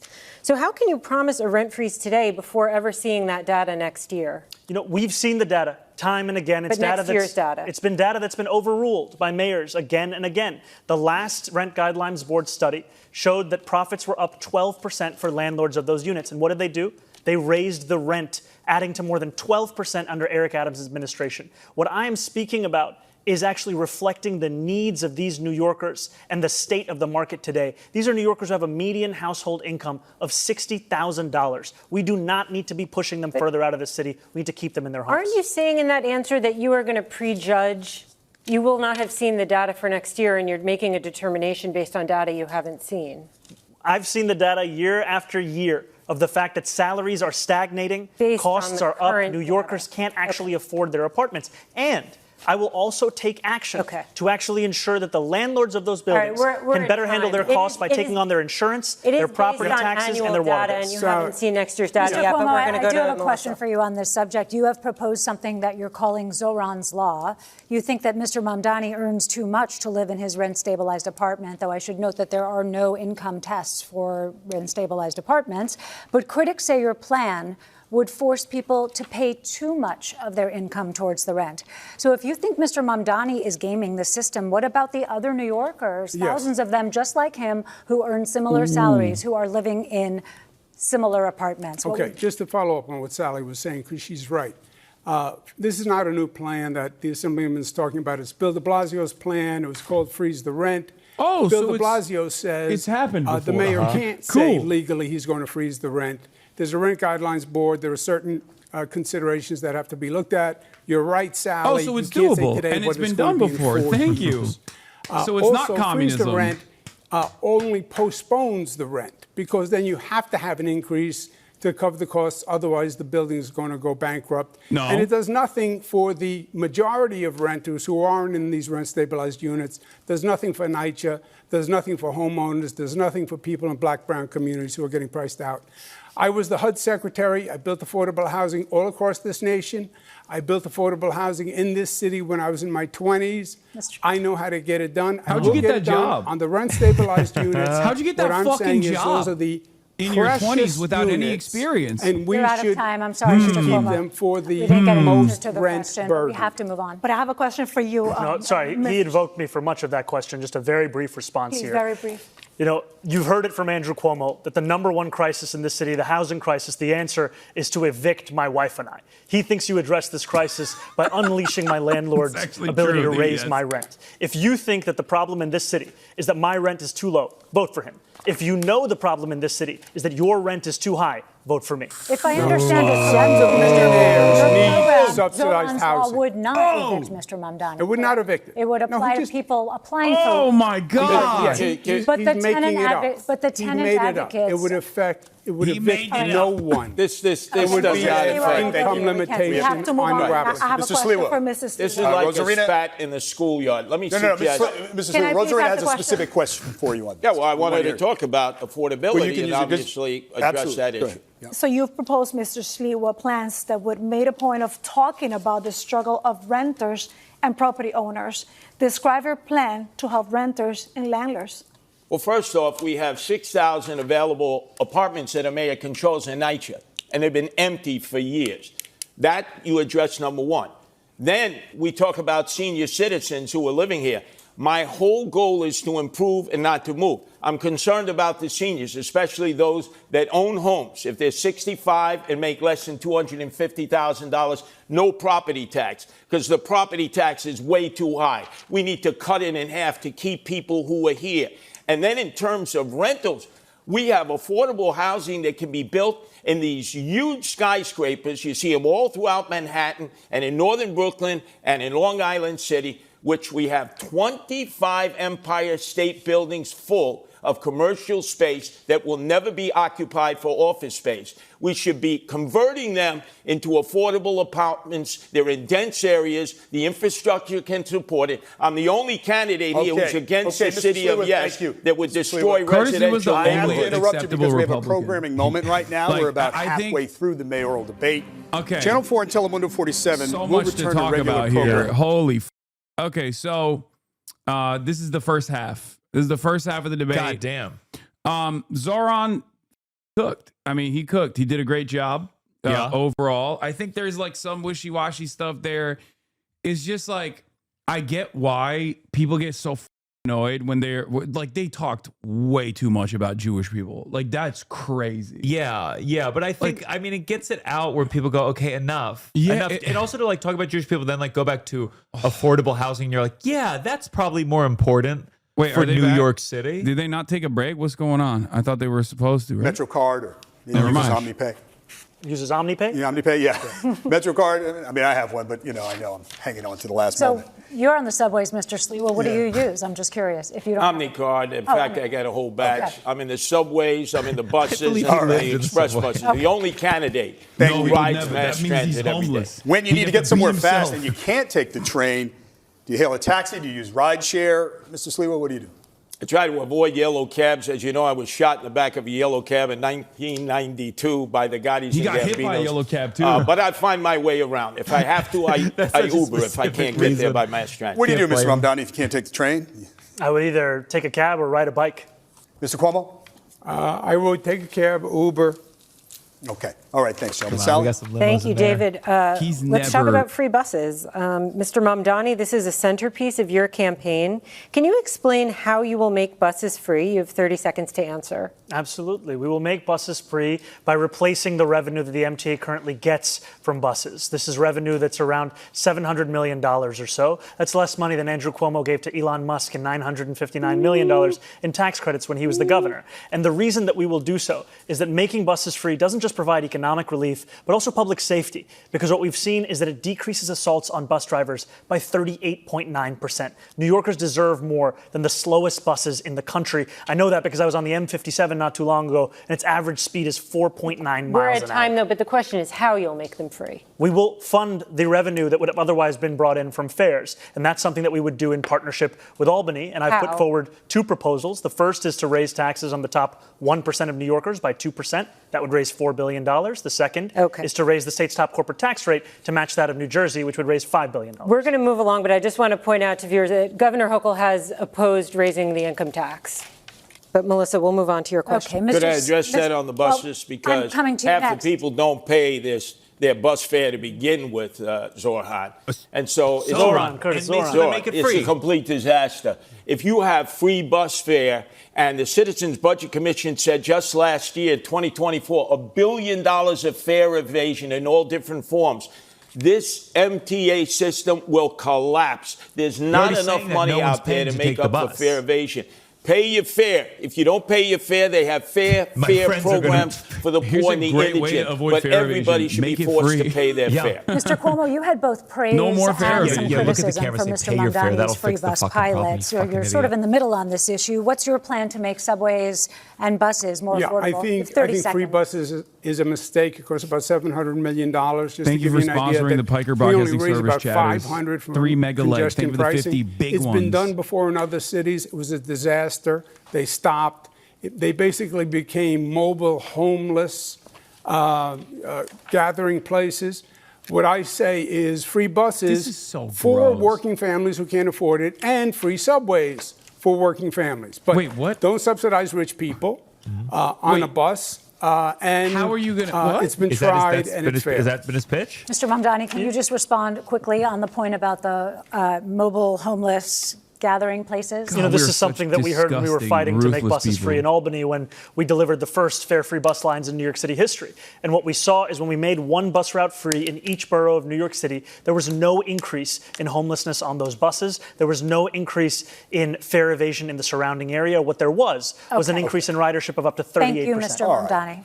Candidates, maybe we can dig deeper on this and get a sense of how all of you would pay for your big ideas. Mr. Mamdani, we'll start with you. We've obviously been talking about free buses. You've talked about free childcare, city-run grocery stores. I gave up because I essentially, you're realized proposing about $10 billion in this is new the community spending. one. And as you've indicated, you want to pay for it with tax increases. Sally pointed out, Governor Hochul said no to raising income tax on millionaires. So tell New Yorkers tonight how you're going to pay for all of this in 1 minute. Kathy Hochul Look, a lot of people have called even my campaign a non-starter when we first began. And now I stand before you proud to be the Democratic nominee who got the most votes in city primary history. And I believe we will see the same thing with our push to ensure that we are taxing the wealthiest and the most profitable corporations the fair amount that they should pay. Now, there are those who will say that because it will be hard, you should give up. We saw what giving up looked like when Andrew Cuomo was the governor. He gave up on fighting for working-class New Yorkers and instead caved in to his billionaire donors. And what did we get? We have the fastest and most frequent helicopter service to the Hamptons, and we have the slowest and more expensive bus service across the 5 boroughs. But again, Mr. Mamdani, I know Governor Hochul indicated this week there may be some open windows, but more or less income tax on millionaires is off the table, according to the governor. Look, I've said very clearly, making buses fast and free costs about $700 million a year. Making universal child care a reality costs about $5 or $6 billion a year. If you raise the state's top corporate tax rate to match that of New Jersey, you'd be raising $5 billion in and of itself. I have a couple of follow-ups. Mr. Sleeper, you're next, but I have a couple of follow-ups. I would just add one additional thing. We have also put forward a plan to save money here in New York City with $1 billion in savings through procurement reform, through following the independent budget office's assessment about hiring more fiscal auditors, and in actually collecting the fines and fees from bad landlords across the city. Just a quick couple of follow-ups. If you could find some of the funding, but not all of it, which of your priorities would come first? What would be the first among equals that you would try to get done? Well, freezing the rent doesn't require any fiscal infusion, so that will be something we'll be pursuing immediately. And universal childcare, after housing, is the second cost. Childcare is the second cost pushing New Yorkers out of this city. $22,500 a year is the estimate we've seen. That will be a priority for us. And I just want to know if you could get the money and funding elsewhere, would you drop the call for the tax increase? Absolutely. The most important thing is funding these agenda items. I think these are the two most important and straightforward, direct ways to do so. But if the money comes from elsewhere, the most important thing is funding. Melissa has a question. Mr. Sliwa, you've been talking about cutting taxes and spending. So what is your plan, and how would you pay for your programs like 7,000 more cops? Cuomo's going to tank, I think, after this. It was so dumb. Boy, your fantasies. I do mean legitimately, like bringing my name up as like a big line of attack. It's a fantasy. Let's deal with the reality. How unserious it is, because no one knows who the f I am. You already have a plan in Boston. So if those are the most impactful moments that he had, it's him in the future This is a great plan. It's him defending in his which rape universities and others who have bought up properties the moderator, you actually have this that are wrong. now taken from the real estate market and taken from property tax. He's offered nothing that makes you go, oh, we could raise cool, $1 that's a billion good idea. from Columbia University, NYU, that are in the real estate business, and Madison Square Garden. Your friends, Andrew Cuomo, Jimmy Dolan, who pays no property taxes. That's how you raise $1 billion to get 700 police officers trained, vetted, and out into the streets in the 5 boroughs. And then the police will be on the subways, and they will be patrolling the old-fashioned way where they're needed, going up and down the moving subway cars where people want to see the visual protection, especially women who are being assaulted, perved. And like we saw this morning on 86th Street, a woman with a gun to her head, an armed robbery because we don't have enough Cuomo, cops. I have a question for you in this topic, and let's talk about history, because as governor, you raised and cut taxes. Now you're proposing some tax relief. What's the price tag for your proposals, and where will you get the money for example, 5,000 new police officers? You have a minute to answer. I think Sally's question was very well taken. The Assemblyman's whole plan is based on a myth. He's going to raise taxes. Albany's going to raise taxes statewide on corporations, but the money's only going to go to New York City. That could never happen. It's not just that the governor wouldn't support it. It's impossible. He said he's going to raise the taxes the same as New Jersey, corporate tax. No, it would be double the tax. You would see New Yorkers on 995 fleeing to Florida. We would be alone. So you have to be realistic with revenue. You have a $115 billion budget. You have to go through that city budget and find savings. I started the state, which is double the budget of the city, at a $10 billion deficit. I closed it and added services. And we can do the same with New York City. New York is already more expensive than these other places. People still choose to live there because it's New York City. No? It's It would be whatever additional spending would be revenue People neutral. go to Florida when they're ready to go to Florida. It's impossible. You got to cut taxes for people to stay here.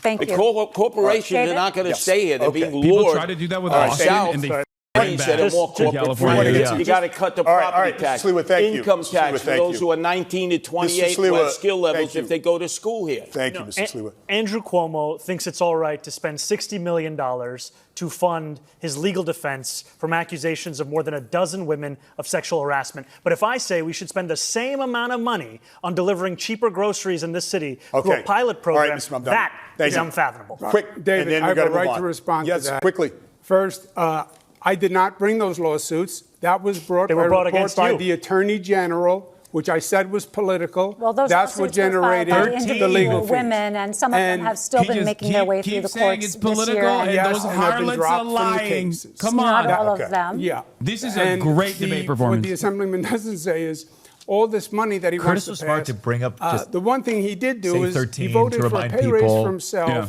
They're the highest paid We have to cover legislators in the another United States. I did ask And the he has state the worst controller's attendance office record. this week. I did ask the state controller's office this week. The total was above 60 million. But just those sexual harassment cases to defend Governor Cuomo and his staff was about $21 Sorry, it was million. the sexual harassment and I just want to nursing home clarify cases. because you said 60, but on those cases it was 21. Okay. Thank you. We have to talk about quality of life in the city. Coach Bell, you see, Let's it turn wasn't to everyday that life much. in the city and some issues a mayor can directly impact. 3 We start million with a a couple of woman. questions about 311.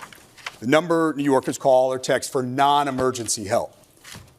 First off, have you ever called 311? And if so, for what? You could do Mr. that like if you're Mamdani? putting out like I called 311 luggage, for issues with my heating in my apartment. And I've spoken to New Yorkers time and time This is again his bread and butter. who are frustrated by the He's fact that Mr. they can 311. track their Uber He's the Eats type of man who will be block, on the but when other they call side. 311 for them to come to their apartment, it's just a question of hoping and praying that they do. There's no actual appointment. That's something that we would change. All right, Mr. Sliwa, have you ever called 311? You know, there used to be that song 911 is a joke by Public Enemy. 311 is a joke. You can call it over and over and over again, and you never get a response. Have you? The analytics are when the operators talk to you, as I talk to them. Have you called? Yes, I've called them many times and gotten no response. I have 65 Citizens I talk to in subways He's and definitely calling them for things they never do get not good cover. responses Sliwa, from looking for a short answer. 311. Mr. Cuomo? I've heard a lot of complaints about 311, so I actually made a call to 311 myself to see if the complaints were That's the bona only fide. time he's ever made it. And I was dropped twice. Then they were going to send someone to help a homeless woman in distress, and no one showed up. You're all expressing frustration. Last year, 311 received 38 million contacts from New Yorkers, from calls to the website. Wanted to know if you had a sense across the 5 boroughs what the top 2 categories of complaints were. What do you think they were, Mr. Sliwa? Potholes, constantly potholes. People's undercarriages ripped out, ball bearings, alignments. Second one, top 2? Rats. Picking up. Rats. Okay. The city is flooded with rats. Mr. Cuomo, what do you think the top 2 Shouts out complaints Eric were? Adams. Homeless and trash rats. All right, Mr. Mamdani? I think it was housing and noise. Okay, so the answer is noise and illegal parking. And we're going to stick with quality of life. Rosarina? Wow. That's right. And let's talk about noise candidates because Ding, they ding, ding. fall It was into rats these is 2 crazy. categories. That's First of all, called it's the 311 if I residential saw a one. rat. That's the neighbors and the loud music. And the second one is a the picture street of or you. sidewalk, everything with the loud Meme. construction and workers outside. Before you started working So, out? Mr. head's Cuomo, tiny. as mayor, what That's can what you they do say. to help the city that never sleeps get a little bit of rest, Mr. Cuomo? Yeah, look, I think if the 311 this? system worked What is well, this line of if questioning? there was actually contact As a with New Yorker, people, I'm like, I think oh, New tell me Yorkers what we're doing to would fix get it. this. I think New Yorkers would Do we have be to be responsive. whimsical I think we have with to the change question? the ethos in this city, the ethic in this city. Right now, it's toxic, it's divisive. How do you see New York as the Big everyone's Apple? angry at everyone. I think when we have public safety that's functional again, and New Yorkers are part of that system, I think they would be more cooperative than you think. Thank you very much. There's no proposal in there. Mr. Sliwa, how would you quiet a little bit the city that never sleeps? In the outer boroughs, I see problems all the time, quality of life issues. 18-wheel tractor trailers, RVs parked everywhere. Garbage that's not picked up and collected. In the city, we've seen trash cans taken away by the sanitation department, Jessica Tisch, when she was the commissioner. The quality of life has diminished noticeably. So naturally, people are going to revert to 311. But it's important that a mayor be able to provide services to all the people. And they believe if quality of life is diminished, the next stop is sell your house and leave the city. And my goal is to improve and not move. Mr. Mamdani. But these guys see every What we've seen is one of the biggest sources of noise in the city is from congestion. And with the implementation of congestion pricing, we've actually seen noise complaints drop in the congestion zone. And so I would continue to find ways to ensure that we have reduced congestion across the city. And one of the ways is by making the slowest buses in America ones that are fast and free, so that New Yorkers can not only live a life of excellent quality of life, but also be able to get around this city without having to worry if they have $2.90 or soon to be $3 in their pocket, which is already out of reach for 1 in 5 New Yorkers. We have here the author of congestion pricing, and we have the apprentice of congestion pricing. We might I'm the only candidate who's opposed to congestion pricing. Yeah, that's It not has good. led to We might need to- storefronts we might need to closing place- because they don't Why have are you enough owning food that? for Other the quality of truck. life Move on, otherwise we might have to Congestion place a pricing call has to worked 311 without spectacularly, candidates right? going Like over there a lot of time. Okay, so we're going to move No on one's to there, don't worry. We're going to move on to illegal parking plaques in many neighborhoods. Recently, Councilmember Lincoln Ressler released a study that found 450 vehicles parked illegally during the day in downtown Brooklyn, many with fake or government placards. That's just one snapshot of the city, but you hear similar complaints everywhere. So how would you fix this specific situation? You'll have 30 seconds, Mr. Sliwa. This is day-to-day Well, for New obviously, Yorkers. placards have been abused consistently. You have people who've created fake placards. Not only that, you have people with fake license plates, paper plates. There's all violations against the Department of Transportation rules and regulations of where you can park a vehicle. There's just no enforcement. And that's because we don't have police. We have these e-bikes going up and down. We have the motorbikes. They're not following rules and regulations. They should be licensed. They should have a way of being identified. This way, enforcement can take place because people are terrified walking out into the streets. Mr. Mamdani, your plan for illegal parking? We have to showcase that accountability is true, whether for New Yorkers who are just living in this city or those who are working for this city. And the violation of traffic laws are violations no matter who is doing it, and to show that that accountability is something my city government's actually going to pursue. Okay. Mr. Cuomo. On the quality of life, you're right, is very, very important. On the placards, I would make it simple. I would recall all the city placards and reissue only those that are bona fide, period, on day one. On the quality of life issues, the worst thing that could happen is if the Assemblyman's proposal for legalizing prostitution went through. That would be terrible for the quality of life. He also doesn't want to enforce misdemeanors. We're getting to that, That's Mr. assault, larceny, etc. That would We're be going to terrible. have time to address that. I want to be very clear. Not only have I never called for the legalization of prostitution, I'm not calling for that today either. And I also have never said anything about not enforcing misdemeanors. This is just yet another figment of Andrew Cuomo's imagination. The DSA, which you give your part of your salary to, that's their position, abolish jails, no new carceral facilities, don't enforce misdemeanors. And you're on the bill in Albany as a sponsor to decriminalize prostitution. The difference between myself and Andrew Cuomo, of which there are many, is that there is no one that is actually telling me what to do other than the 8.5 million people who call this city home. If you want my policies, you'll find them on my website. Who told you to legalize prostitution? Okay, we actually have a question. Andrew, you can't escape this. You signed the law doing away with loitering for prostitution. That was the law put forward by Jesse Ramos. Gentlemen, you started the prostitution in East Elmhurst, Mr. Sliwa, and Jackson Heights and Flushing. Mr. Sliwa, we have... And you want to add to it, which diminishes the quality of life. Mr. Sliwa, when I talk over you, nobody's hearing you, and we actually have a question on that. So we'll let Rosarina ask. And for this question, candidates, we want to come to Queens, where we know that prostitution has been an ongoing complaint. Mayor Adams formed a task force and ordered sweeps by the NYPD. But the situation continues, especially around the very popular Roosevelt Avenue. As mayor, Mr. Mamdani, how would you handle this situation? You have 30 seconds. I want to first be clear that I am not, and nor have I ever called for the legalization of prostitution. And if you are happy with what's happening on Roosevelt Avenue, then you should vote for Andrew Cuomo, because his policy is to continue the exact same ones we've seen under Eric Adams. My policy is to actually take on sex trafficking, to have a zero tolerance for violence against women, and to follow the advice of district attorneys that we have here in New York City. And you know, the current Andrew Manhattan Cuomo DA, the former Manhattan DA, the current Brooklyn DA, the former Manhattan DA having said that prosecuting women for prostitution is something that actually leads to less safety. And what we need to do is provide an economy Mr. Mamdani, of opportunity. just a quick clarification. So no legalization, how about decriminalization? I do not think that we should be prosecuting women who are struggling, who are currently being thrown in jail, and then being offered job opportunities. I think we should be actually providing those kinds of opportunities at the first point of interaction. Smart Mr. way Cuomo. to bring up decriminalization. Look, Bill he has de a very Blasio, good way of the Assemblyman liberalizing is a these positions. BDB, okay? He's Bill de Blasio like. He really presents like the opposite does He proposed legalizing prostitution. He didn't get it, and he just told the cops, don't arrest any more prostitutes.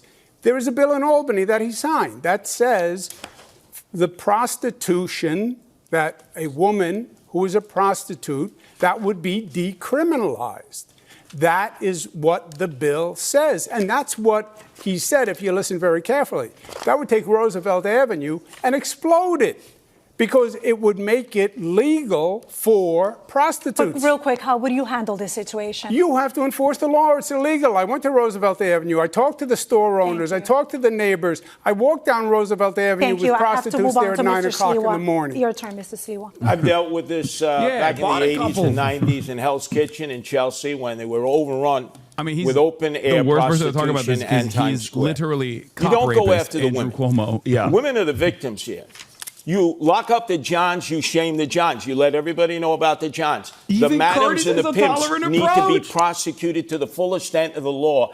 And these absentee landlords who knowingly rent their rooms, only acceptable Republican in America, I swear to God. The Department of Building should come in, padlock the building, seize the building. Because many of these landlords live in Delray, Florida.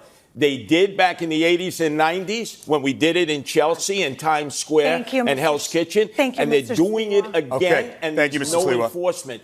That's why the prostitution. We're going to go to Sally now.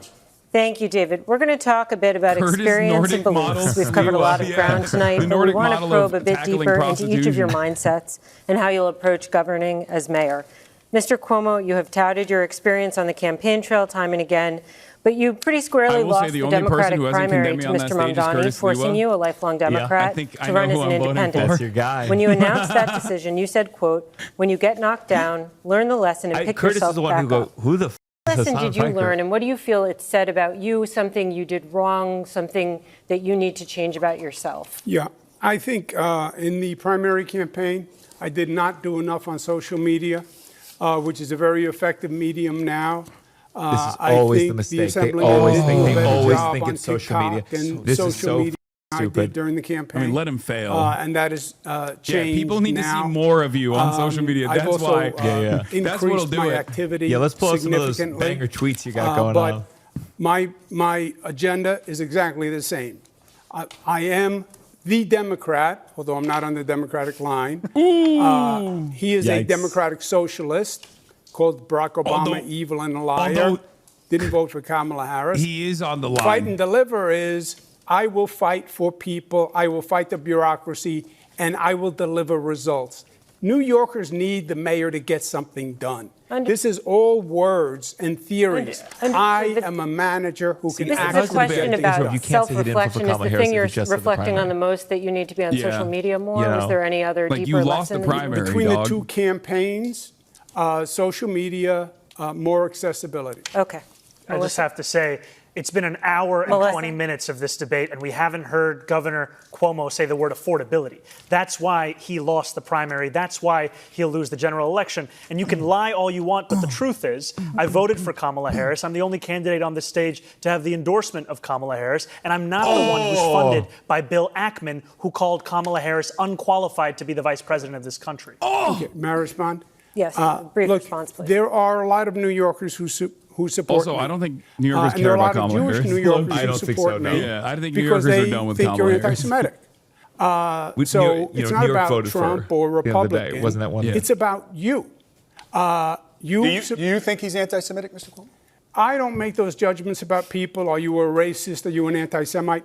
I know there are many Jewish people who believe he's anti-Semitic. Okay, but I do you? believe not condemning the globalized Intifada, what he has said about Hamas. But Mr. I can Cuomo, see where they are I'm sorry, I didn't mean to interrupt. I covered your speech in an Upper West Side synagogue where you said anti-Zionism is anti-Semitism. There is no difference. And you were talking about Mr. Mamdani. Is that not an allegation? No, I make that statement all the time. I wasn't referring to Mamdani. Okay, all right. Mr. Mamdani, a brief response, and then we have to move on. I have denounced Hamas again and again, and it will never be enough for Andrew Cuomo, because what he is willing to say, even though not on this stage, is to call me, the first Muslim on the precipice of leading this city, a terrorist sympathizer, is to send mailers that artificially lengthen my beard, is to say to New Yorkers that they should be fearful. Okay, Mr. Mamdani. What I will do Melissa is deliver Melissa has a specific question Mr. Mamdani, for you. You are the Democratic nominee, and you're also a member, as we've been discussing, of a political organization that may be less familiar to New Yorkers, the Democratic Socialists of America,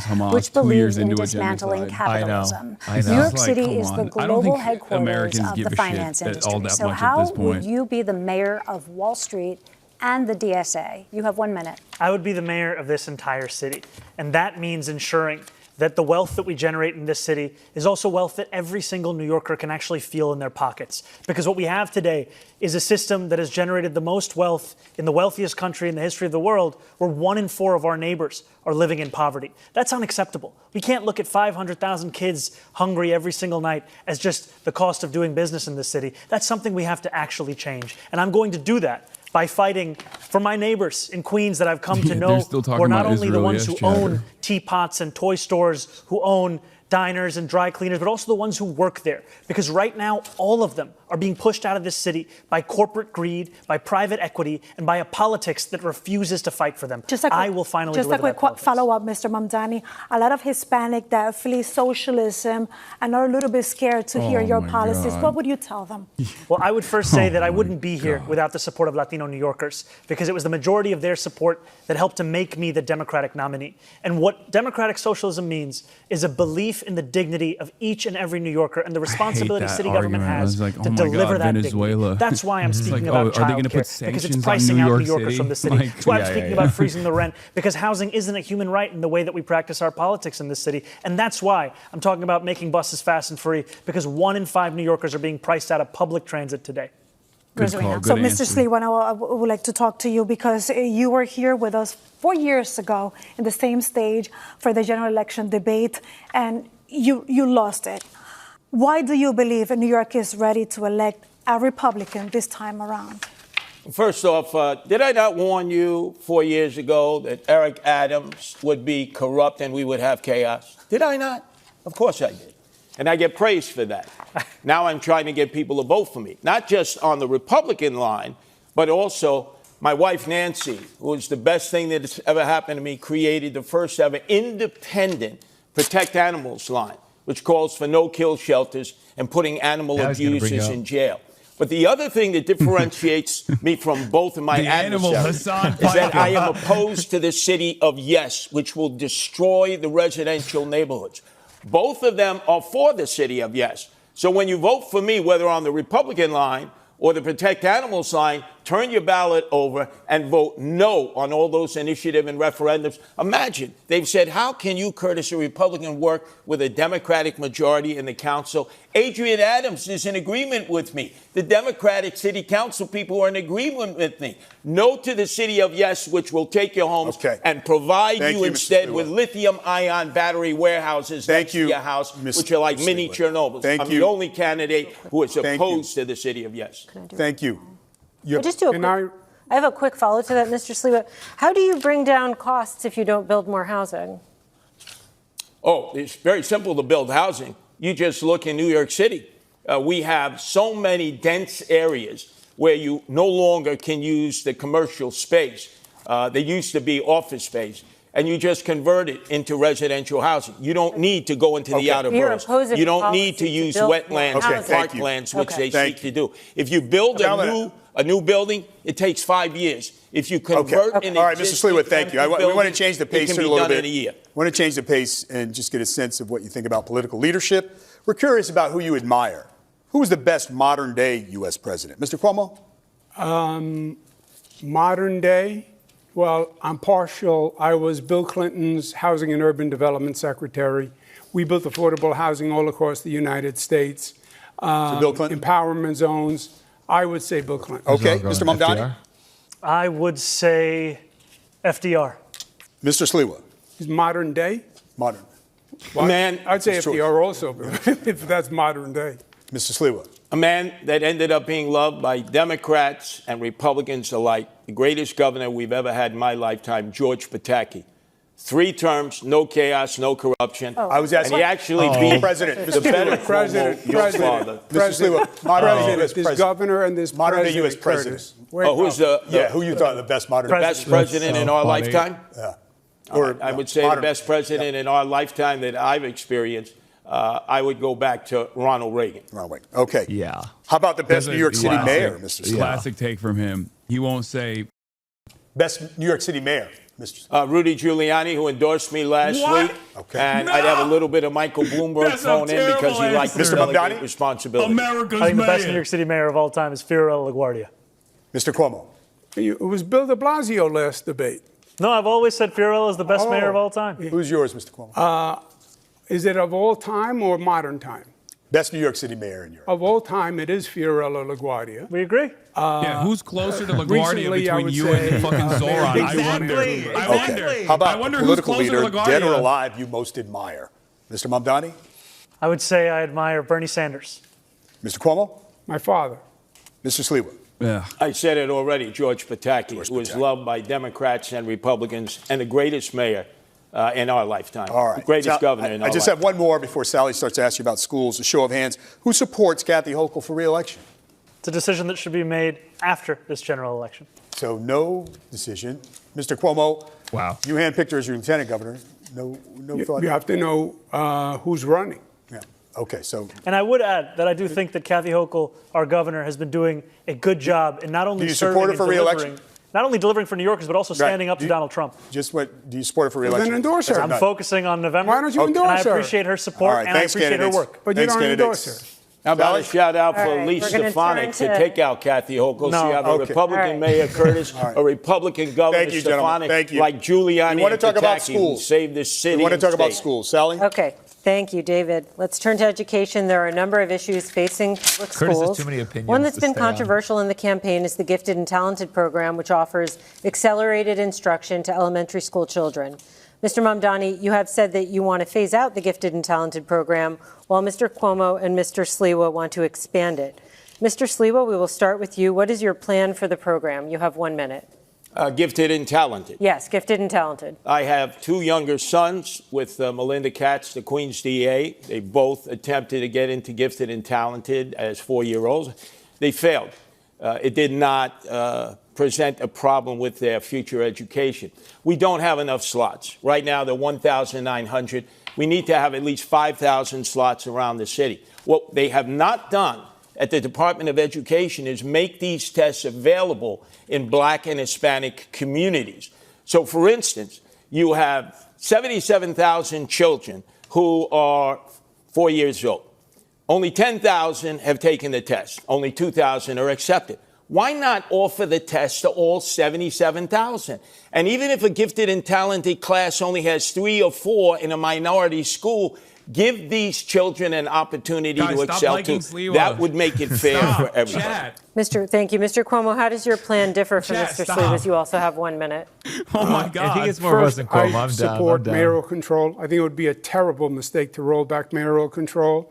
That's probably been the most dramatic educational reform in 40 years. We go back to the old system Zohran that had local school boards, which were corrupt, patronage mills, etc. So Cuomo. who runs the system is number one. I would expand gifted and talented programs, accessibility. I'd offer preparatory courses to any student, parent that wanted to take them. I double the number of specialized high schools from 9 to 18. And I would keep the SAT as it is. Thank you. And Mr. Mamdani. Can I add one thing? There's been no discussion about vocational high schools, which save so many young men and women. We need to expand vocational training for those who are not going to achieve academic excellence. We're going to keep going here with Mr. Mamdani. Why should the Gifted and Talented program be phased out, in your opinion? You have a minute to answer. So I want to be very clear. I have spoken solely of gifted and talented for kindergartners. I do not believe that kindergartners should be subject to a singular assessment. I have not spoken of any gifted and talented programs older than for kindergarten. I'm solely speaking about kindergarten. And I believe that we should be delivering the best education across the country here in this city. We will do that by following through on the proposals I've put forward to hire 1,000 more teachers every single year through our Community to Classroom program, one that will ensure that we're providing each student, whether they be in high school or someone who is an adult looking to become a teacher, with $12,000 in tuition subsidies so that they can start to fulfill the 7,000 to 9,000 additional teachers we need so that we can actually deliver on the Class Size Reduction Act, which I was proud to pass in Albany, that will ensure that children and teachers actually have a manageable ratio in that classroom so that they can learn. Because today, that learning is being rendered impossible by the number of kids in that same classroom. It's time to make sure that that number is lower. Yeah. But you don't believe the mayor should run this system? I've been critical of mayoral control because of the ways in which it's been used to take away the voice of parents, of educators, of students. And I think it's important that those same voices be a part of how we lead the system. So are you for or against mayoral control? I've been critical of it. I'm against mayoral control. And I think that there's an importance of developing something that actually enshrines all of those voices together. Mr. Cuomo, you also tried to curtail it when Mayor de Blasio was mayor. But I'm you sorry. can go. Did you hear what she said? No. I was saying you proposed a curtailment of mayoral control when Mayor de Blasio was mayor during There's been multiple modifications of mayoral control over the years. Some proposed curtailment at your hand. So if you are such a champion of it tonight, No, I never proposed reversing mayoral control. No, shortening the duration of time he would have control of schools. Yes, for renewal. The renewal period. How much control of schools, Mr. Mamdani, how much control of schools would you be giving up? Is it just a sharing arrangement? I know you want to share with the districts and with parents, or would you be giving up full control? And is that an accountability problem if the buck doesn't stop with you?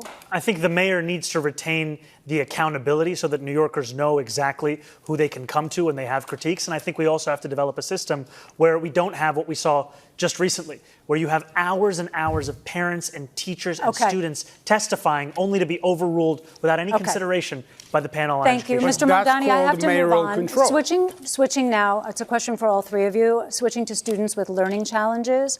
Parents of students with dyslexia, ADHD, and autism are very well aware the fact that the school system in New York City is not doing enough to meet their children's educational needs. How will you help these parents and students? We know that Mayor Adams Cuomo has expanded evaluations dyslexic specifically for children with dyslexia. Demanding Zohran heart, but what would you do more broadly, Mr. Mamdani? You know, I think some of the initiatives that Mayor Adams has launched, especially with this chancellor, have been showing positive Everyone signs, in here took especially for literacy and for Tylenol preparedness, by the handful especially as when they were growing up. a national crisis on reading and mathematical comprehension. And I think those are programs that should be furthered, should be invested in, all while also ensuring that we're giving teachers greater flexibility in the curriculum that they're actually teaching. Because what I've heard from many of those teachers is that too often the curriculum that's being procured in the $10 billion a year in DOE contracts is one that has little relation to the classroom. Thank you, Mr. Mamdani. Mr. Sliwa, you have 30 seconds. Yes. We have $41,000 that we're spending on each student now. By fourth grade, 2/3 of these children cannot read, write, or do math at grade level. We should be ashamed of ourselves for that. 100,000 less students than we had last year. 1/3 are truants. We have 200 schools with 200 students or less, and Michael Mulgrew determines which schools stay open. Eric Adams is not exhibiting mayoral control. They should the bring mayor Eric should Adams up run for one question. the Board of Education, the old Board of Education that is now the Department of Education. The bureaucracy. You have 13 deputy chancellors. You have 50 department heads that suck up all the money, and teachers are still reaching into their pockets to pay for badly needed supplies for the children in the class. The money should be going to the teachers and the children and young adults, and it's not. Mr. Cuomo, what is your specific plan to deal with the challenges of students who have learning differences? We are losing young families. When the child becomes of school age, they leave the city, they go to the suburbs, they go to New Jersey. They're not going to sacrifice their child on what they think is a secondary education system. The core competency, reading and math, below 50% is a disgrace. The gifted and talented programs gives people hope. I do believe Mayor Adams has made progress on the evaluations and services for children who require special needs and assistance, but obviously we have to do more. So we have another question about improving schools. And in the last year, the schools enrolled more than 36,000 migrant students, many learning English for the first time. From class size to bilingual teachers, that puts a big strain in the system. Mr. Cuomo, what can you do to help migrant students, but also the staff? You have 30 seconds. Well, first, I think it was wrong of the state to put so many migrants in New York City. New York City had the overwhelming majority of migrants. But they're already here. Close to about 80%. The state should have put them all across the state, Nassau, Suffolk, upstate, so other governments could have also... Well, they were bused here from Texas, right? And we have a situation right now. But if they're bused from Texas, you could have brought some to Nassau, 20 miles, yeah, but they're here Westchester. right now, and we're asking about the current problem. Yes, well, that's how the problem was created. Okay, we understand. The state put them here. The state gave the city the bill. Answering regular questions. It has now increased the challenge in our education system. This is a normal question. The state is going to have to help financially. So you didn't answer the question, Mr. Mamdani. It's even the modern president. You know, when I spoke about our community to classroom program, the importance of it is not just bringing in 1,000 more teachers every year. It's also that we would bring in a number of more bilingual educators. Because what we've heard from a number of adults who have taught in other countries, now live in New York City, is the process by which they get their certification approved to teach here is one that is onerous and one that is actually pricing many of them out.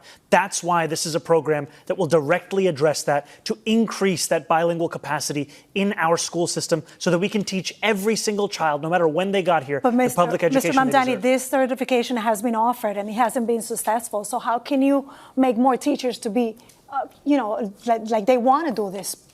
Part of what I've heard is that the tuition costs as part of the same certification exams are onerous for many of these adults looking to switch careers. That's why this program is built upon providing $12,000 in tuition assistance that would lead to 1,000 more teachers every year. Crazy that he's so buttoned up on we have not so many just different migrant issues children, that pertain we have to the the position. children of the homeless, over 120,000. We haven't yet discussed charter schools, parochial schools that are closing. Normally, parochial schools would have been able to take some of these children. We need to expand the number of charter schools that are doing an amazing job, especially in the inner cities. And why not make that available to migrant children and to the homeless children who are coming from shelters all across the city who need the special teaching skills that have lifted children in the crazy. charter If schools. Zohran said We that, need to people would yell at give him and choice be like, "Oh, you because want that's our homeless kids most to be around, precious like, resource, gifted our kids or children. whatever So the allow fuck?" me to now But move Curtis on Lew into the gets to say sanctuary. agree that on the because he's charter a schools. Stalinist. Thank you, Mr. Cuomo. Yeah, So allow yeah, me they now don't to go enter to- into they the don't go- sanctuary No, I realize like situation. he is And let's talk he is a about socialist, also but of the undocumented Stalin immigrants. variety. 26 Like, he's a Federal socially Plaza conservative has become socialist. a flagship in federal immigration crackdown. We reported that asylum seekers are showing up for like those routine appointments, not facing any criminal challenges, and they end up being deported. So by the show of hands, we would like to know if you believe that any of you could do something to stop this. Okay. So, Mr. Cuomo, you have a minute to The explain berets us are what will you red. do. It's true. The law is the law. And I would have an attorney assigned to every person who is undergoing any review by the federal government or any legal proceeding, and put the full weight of the city government behind it, and make sure they are legally protected. Mr. Sliwa, what's your plan? Look, going after the criminals, that's the job of Immigration and Naturalization Service, ICE.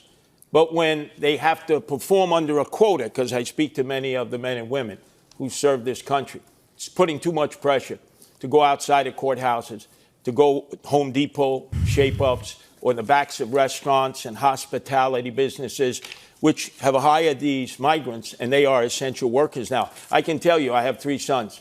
None of them are going to do that work. Some Americans will, but most won't. We need to protect the migrants who are workers, who are essential workers, and use ICE to go after the drug dealers, the gangbangers, So what are you gonna do? the sexual What are you gonna do? predators, and those who are sex trafficking and involved in He doesn't want to stand up to narco-terrorism. Trump. Mr. Mamdani. He didn't say how I'd he's be going to do it. proud to be the first said, "I immigrant want us mayor to of this do-" city in generations.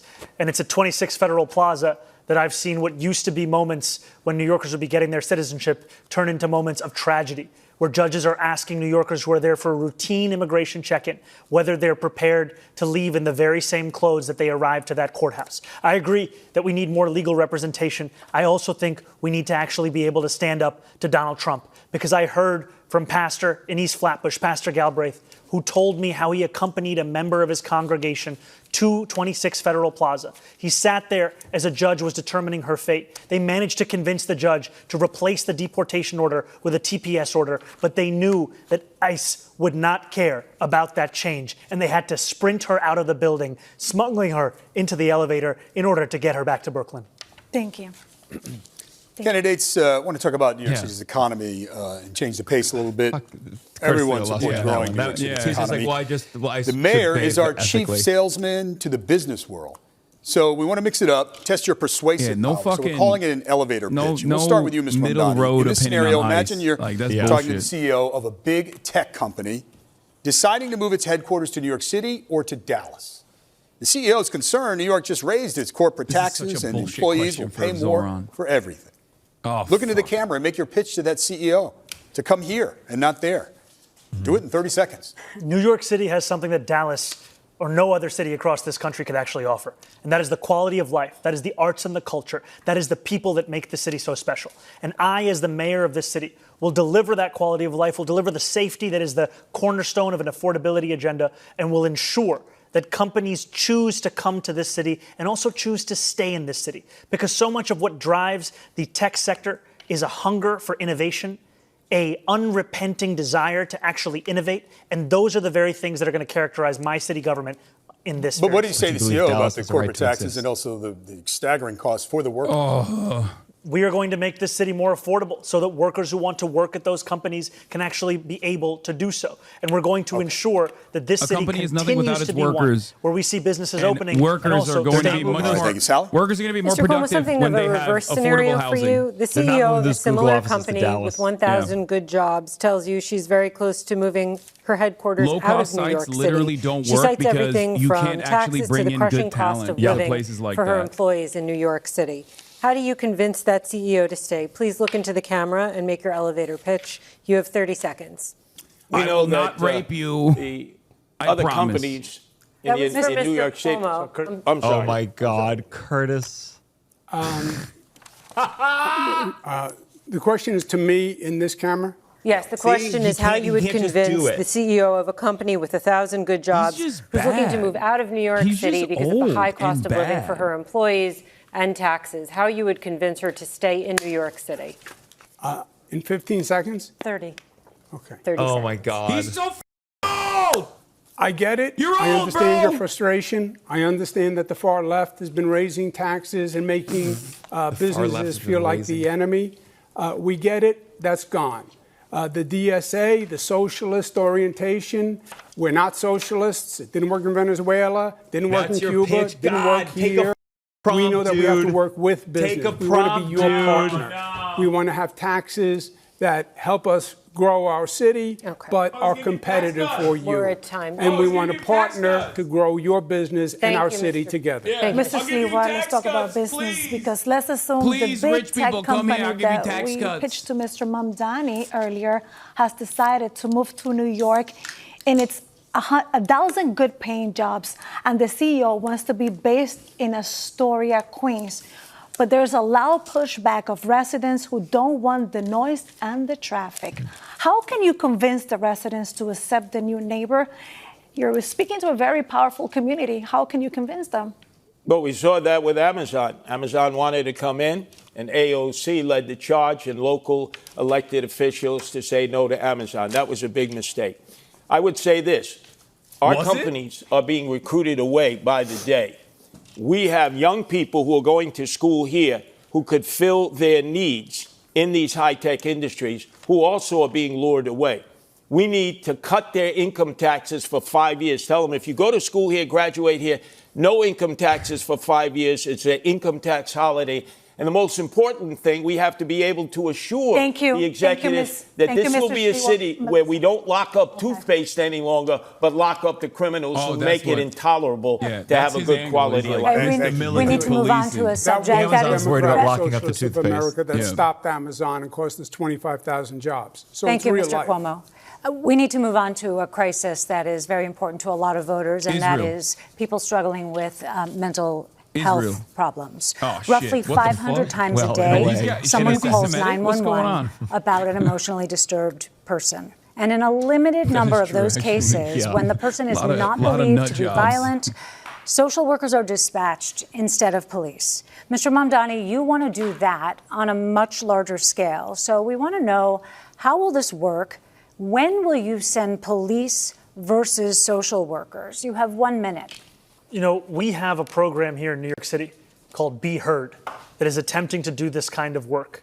But we've had a mayor who has ensured that it's been unsuccessful, to the extent that even when there was an assessment of about 60% of calls that could have been addressed by Be Heard instead of the NYPD, Be Heard was not actually responsive to it. And that's because we haven't had the political will to deliver on what is a crisis that affects so many New Yorkers, which is the mental health crisis. What my plan will do, an innovative plan of the Department of Community Safety, will take what has worked elsewhere in the country, a program in Eugene, Oregon, where they took 24,000 911 mental health calls out of the police department.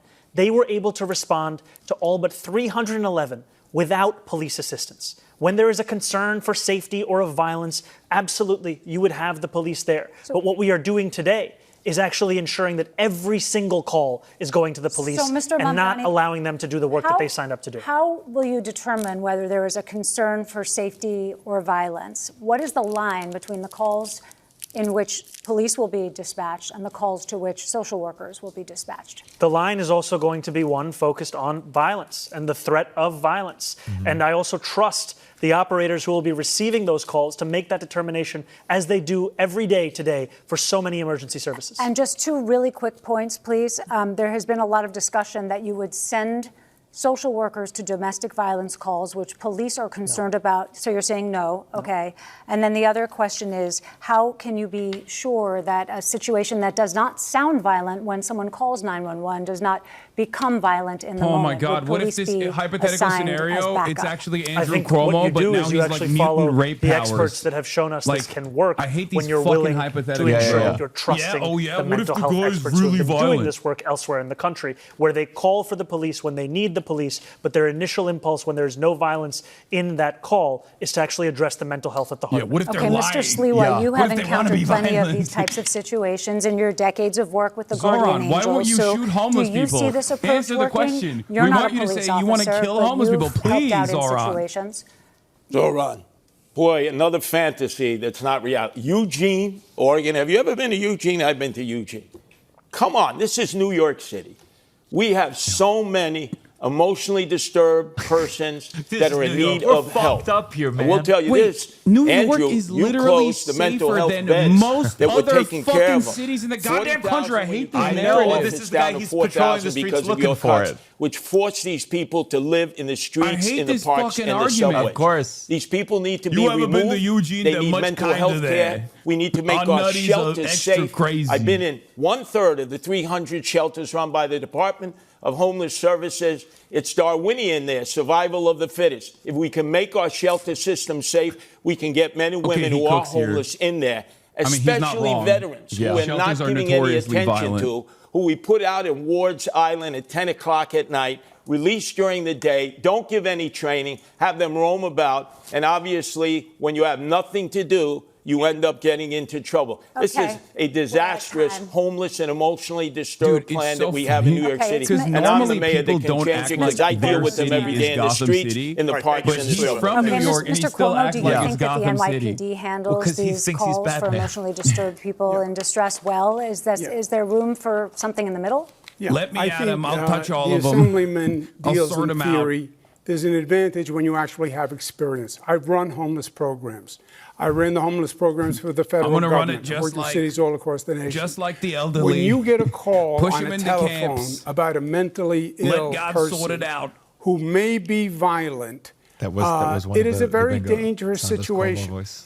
And Oh, I've I been think doing you it should have a nonstop. mental Yeah. health worker Cuomo's racist, accompanied sure. with Bingo. a police officer, because these can be explosive situations. I have been in situations They that can be. Anything seemed can be apparently anything. calm and fine, and then erupted into violence very quickly, and it got very dangerous very quickly.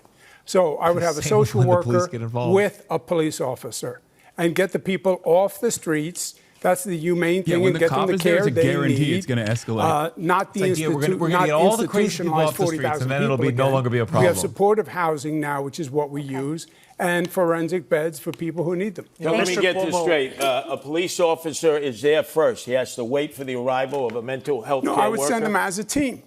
as a team. But that's not that's not realistic. You're dealing with fantasy Okay, also. all right. The police officers are only going to be me. the first I will one be on the there scene, personally. and they're Thank you, always Mr. going to have Silva. to deal with it first and foremost. You're gonna be Cuomo the says guy that who he has beats the shit experience out of the running homeless person programs. before the What he has cops get experience there. doing is cutting funding for the very programs that prevented homelessness here in New York City. As the governor, he cut funding for the Advantage program, which was putting New Yorkers who had otherwise been in shelters, otherwise been homeless, into Okay, Mr. apartments. Mamdani, I met thank you. one Mr. of those Okay, New Yorkers. Mr. Cuomo, and she brief told me response, how that please. pushed her out on the Thank you, street. Mr. Mamdani. Brief response, Mr. He's Cuomo. talking about a program 14 years ago that was a pilot program that had a work requirement. It was very controversial. It was $65 million. You're talking about Advantage, just so we know the what you're Advantage talking program. about? Okay. It was 14 years ago, $65 million. I added billions to the homeless budget. Funded the homeless budget larger than any governor in history. Okay. He okay, cut thank that you. We want to talk program. about. He all right. cut that Mr. program. Mamdani, we have Homelessness aired this- skyrocketed Mr. after doing it. Mamdani, It we did have not. aired It this. was 14 years ago. All right. It was during the Bloomberg administration. And yes, okay. Okay. I want to ask you about climate change. As New York City confronts the impact of climate change, one issue already on the desk of the next mayor is Local Law 97. Passed in 2019, the law requires large buildings to gradually reduce greenhouse gas emissions by 2030. A democratic socialist, that may require very expensive and upgrades then a reactionary to buildings, rapist fascist, which some landlords and co-op owners say they just simply can't afford. We're wondering how each of you would enforce the law. That's why it's 2v1. You have 30 seconds. Mr. Cuomo. Local Law 97, I support.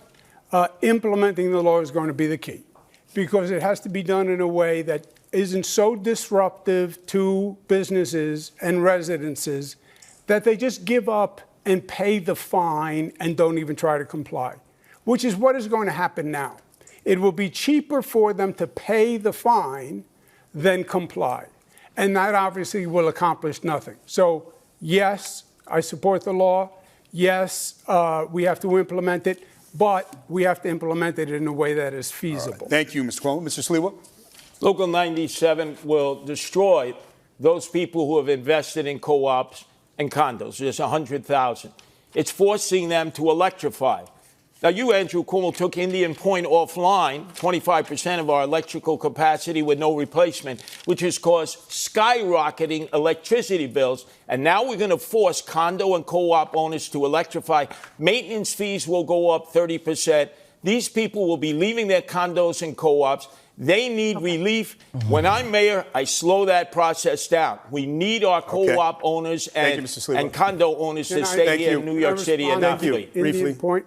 Yeah. Indian Point was started before me. It was a very dangerous situation. We have nuclear facilities upstate, and my proposal on what I did is run cables from the nuclear facilities upstate to bring the power to downstate. Indian Point had 20 million people in the kill zone. Thank you, Mr. Cuomo. Mr. Mamdani, Local Law 97, how would you enforce the law as mayor? I support the law, and I would also make it easier for condo and co-op owners to comply with the law, because what I've heard from so many is that it's cheaper to pay the fine than to actually get into compliance. And I think the city has a role here in procurement at a large scale of so much of what is necessary in these infrastructure investments. We've seen it be done in the Clean Energy Challenge within NYCHA. It's time to do it right here in New York City to assist those condo and co-op owners in meeting the standards we desperately need to hit. Okay, gentlemen, New York City loves its parades, and the mayor is often front and center. You have all said that you want to be mayor for all New Yorkers. So will you march in all the parades that mayors have traditionally marched in? On the Israel or are there any that you would boycott? Mr. Sliwa?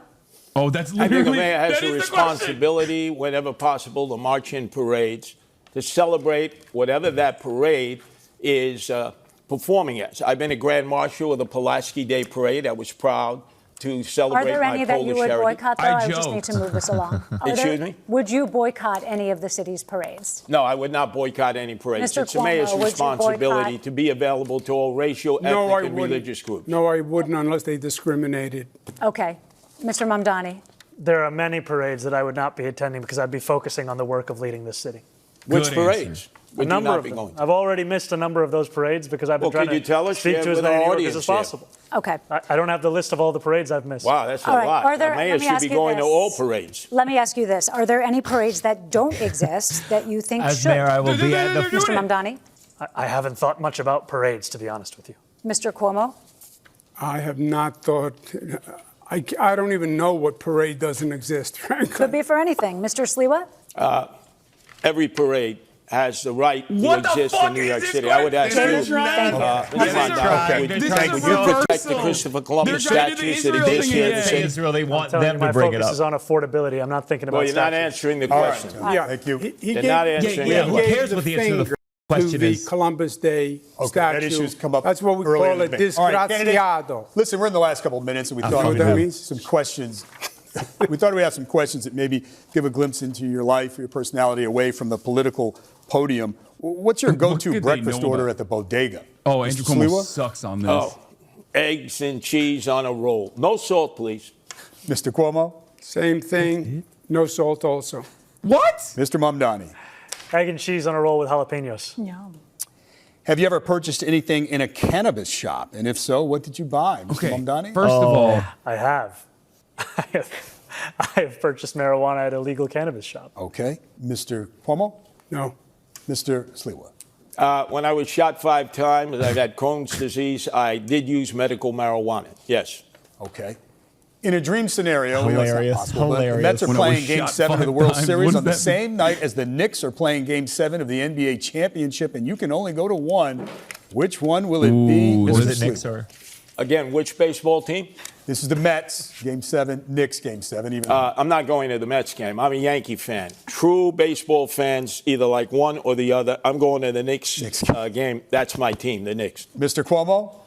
I'm going to go half and half. I can make it back and forth. All right. No, Mr. Mamdani? God. This is what New Yorkers are sick of. Just pick a team. What's Come on. your answer? I'd be there for the Knicks. Okay. Well, there's a lot of ground covered. We'll leave it on that light Andrew note. Thank you, Cuomo's candidates, such a for a spirited horrible, debate. We thank you as well. horrible we hope you got a lot out of it. politician. How is that New York City viewers, New York City possible? voters. Yeah, the just New York lots City of Campaign quibbling, the Finance whole- Board, we thank heartily, and we urge you to check out their website, nycvotes.org. From all of us here, we certainly thank you for what a watching. And remember, fucking go vote shit show that was. Tuesday, November 4th. Have a good night.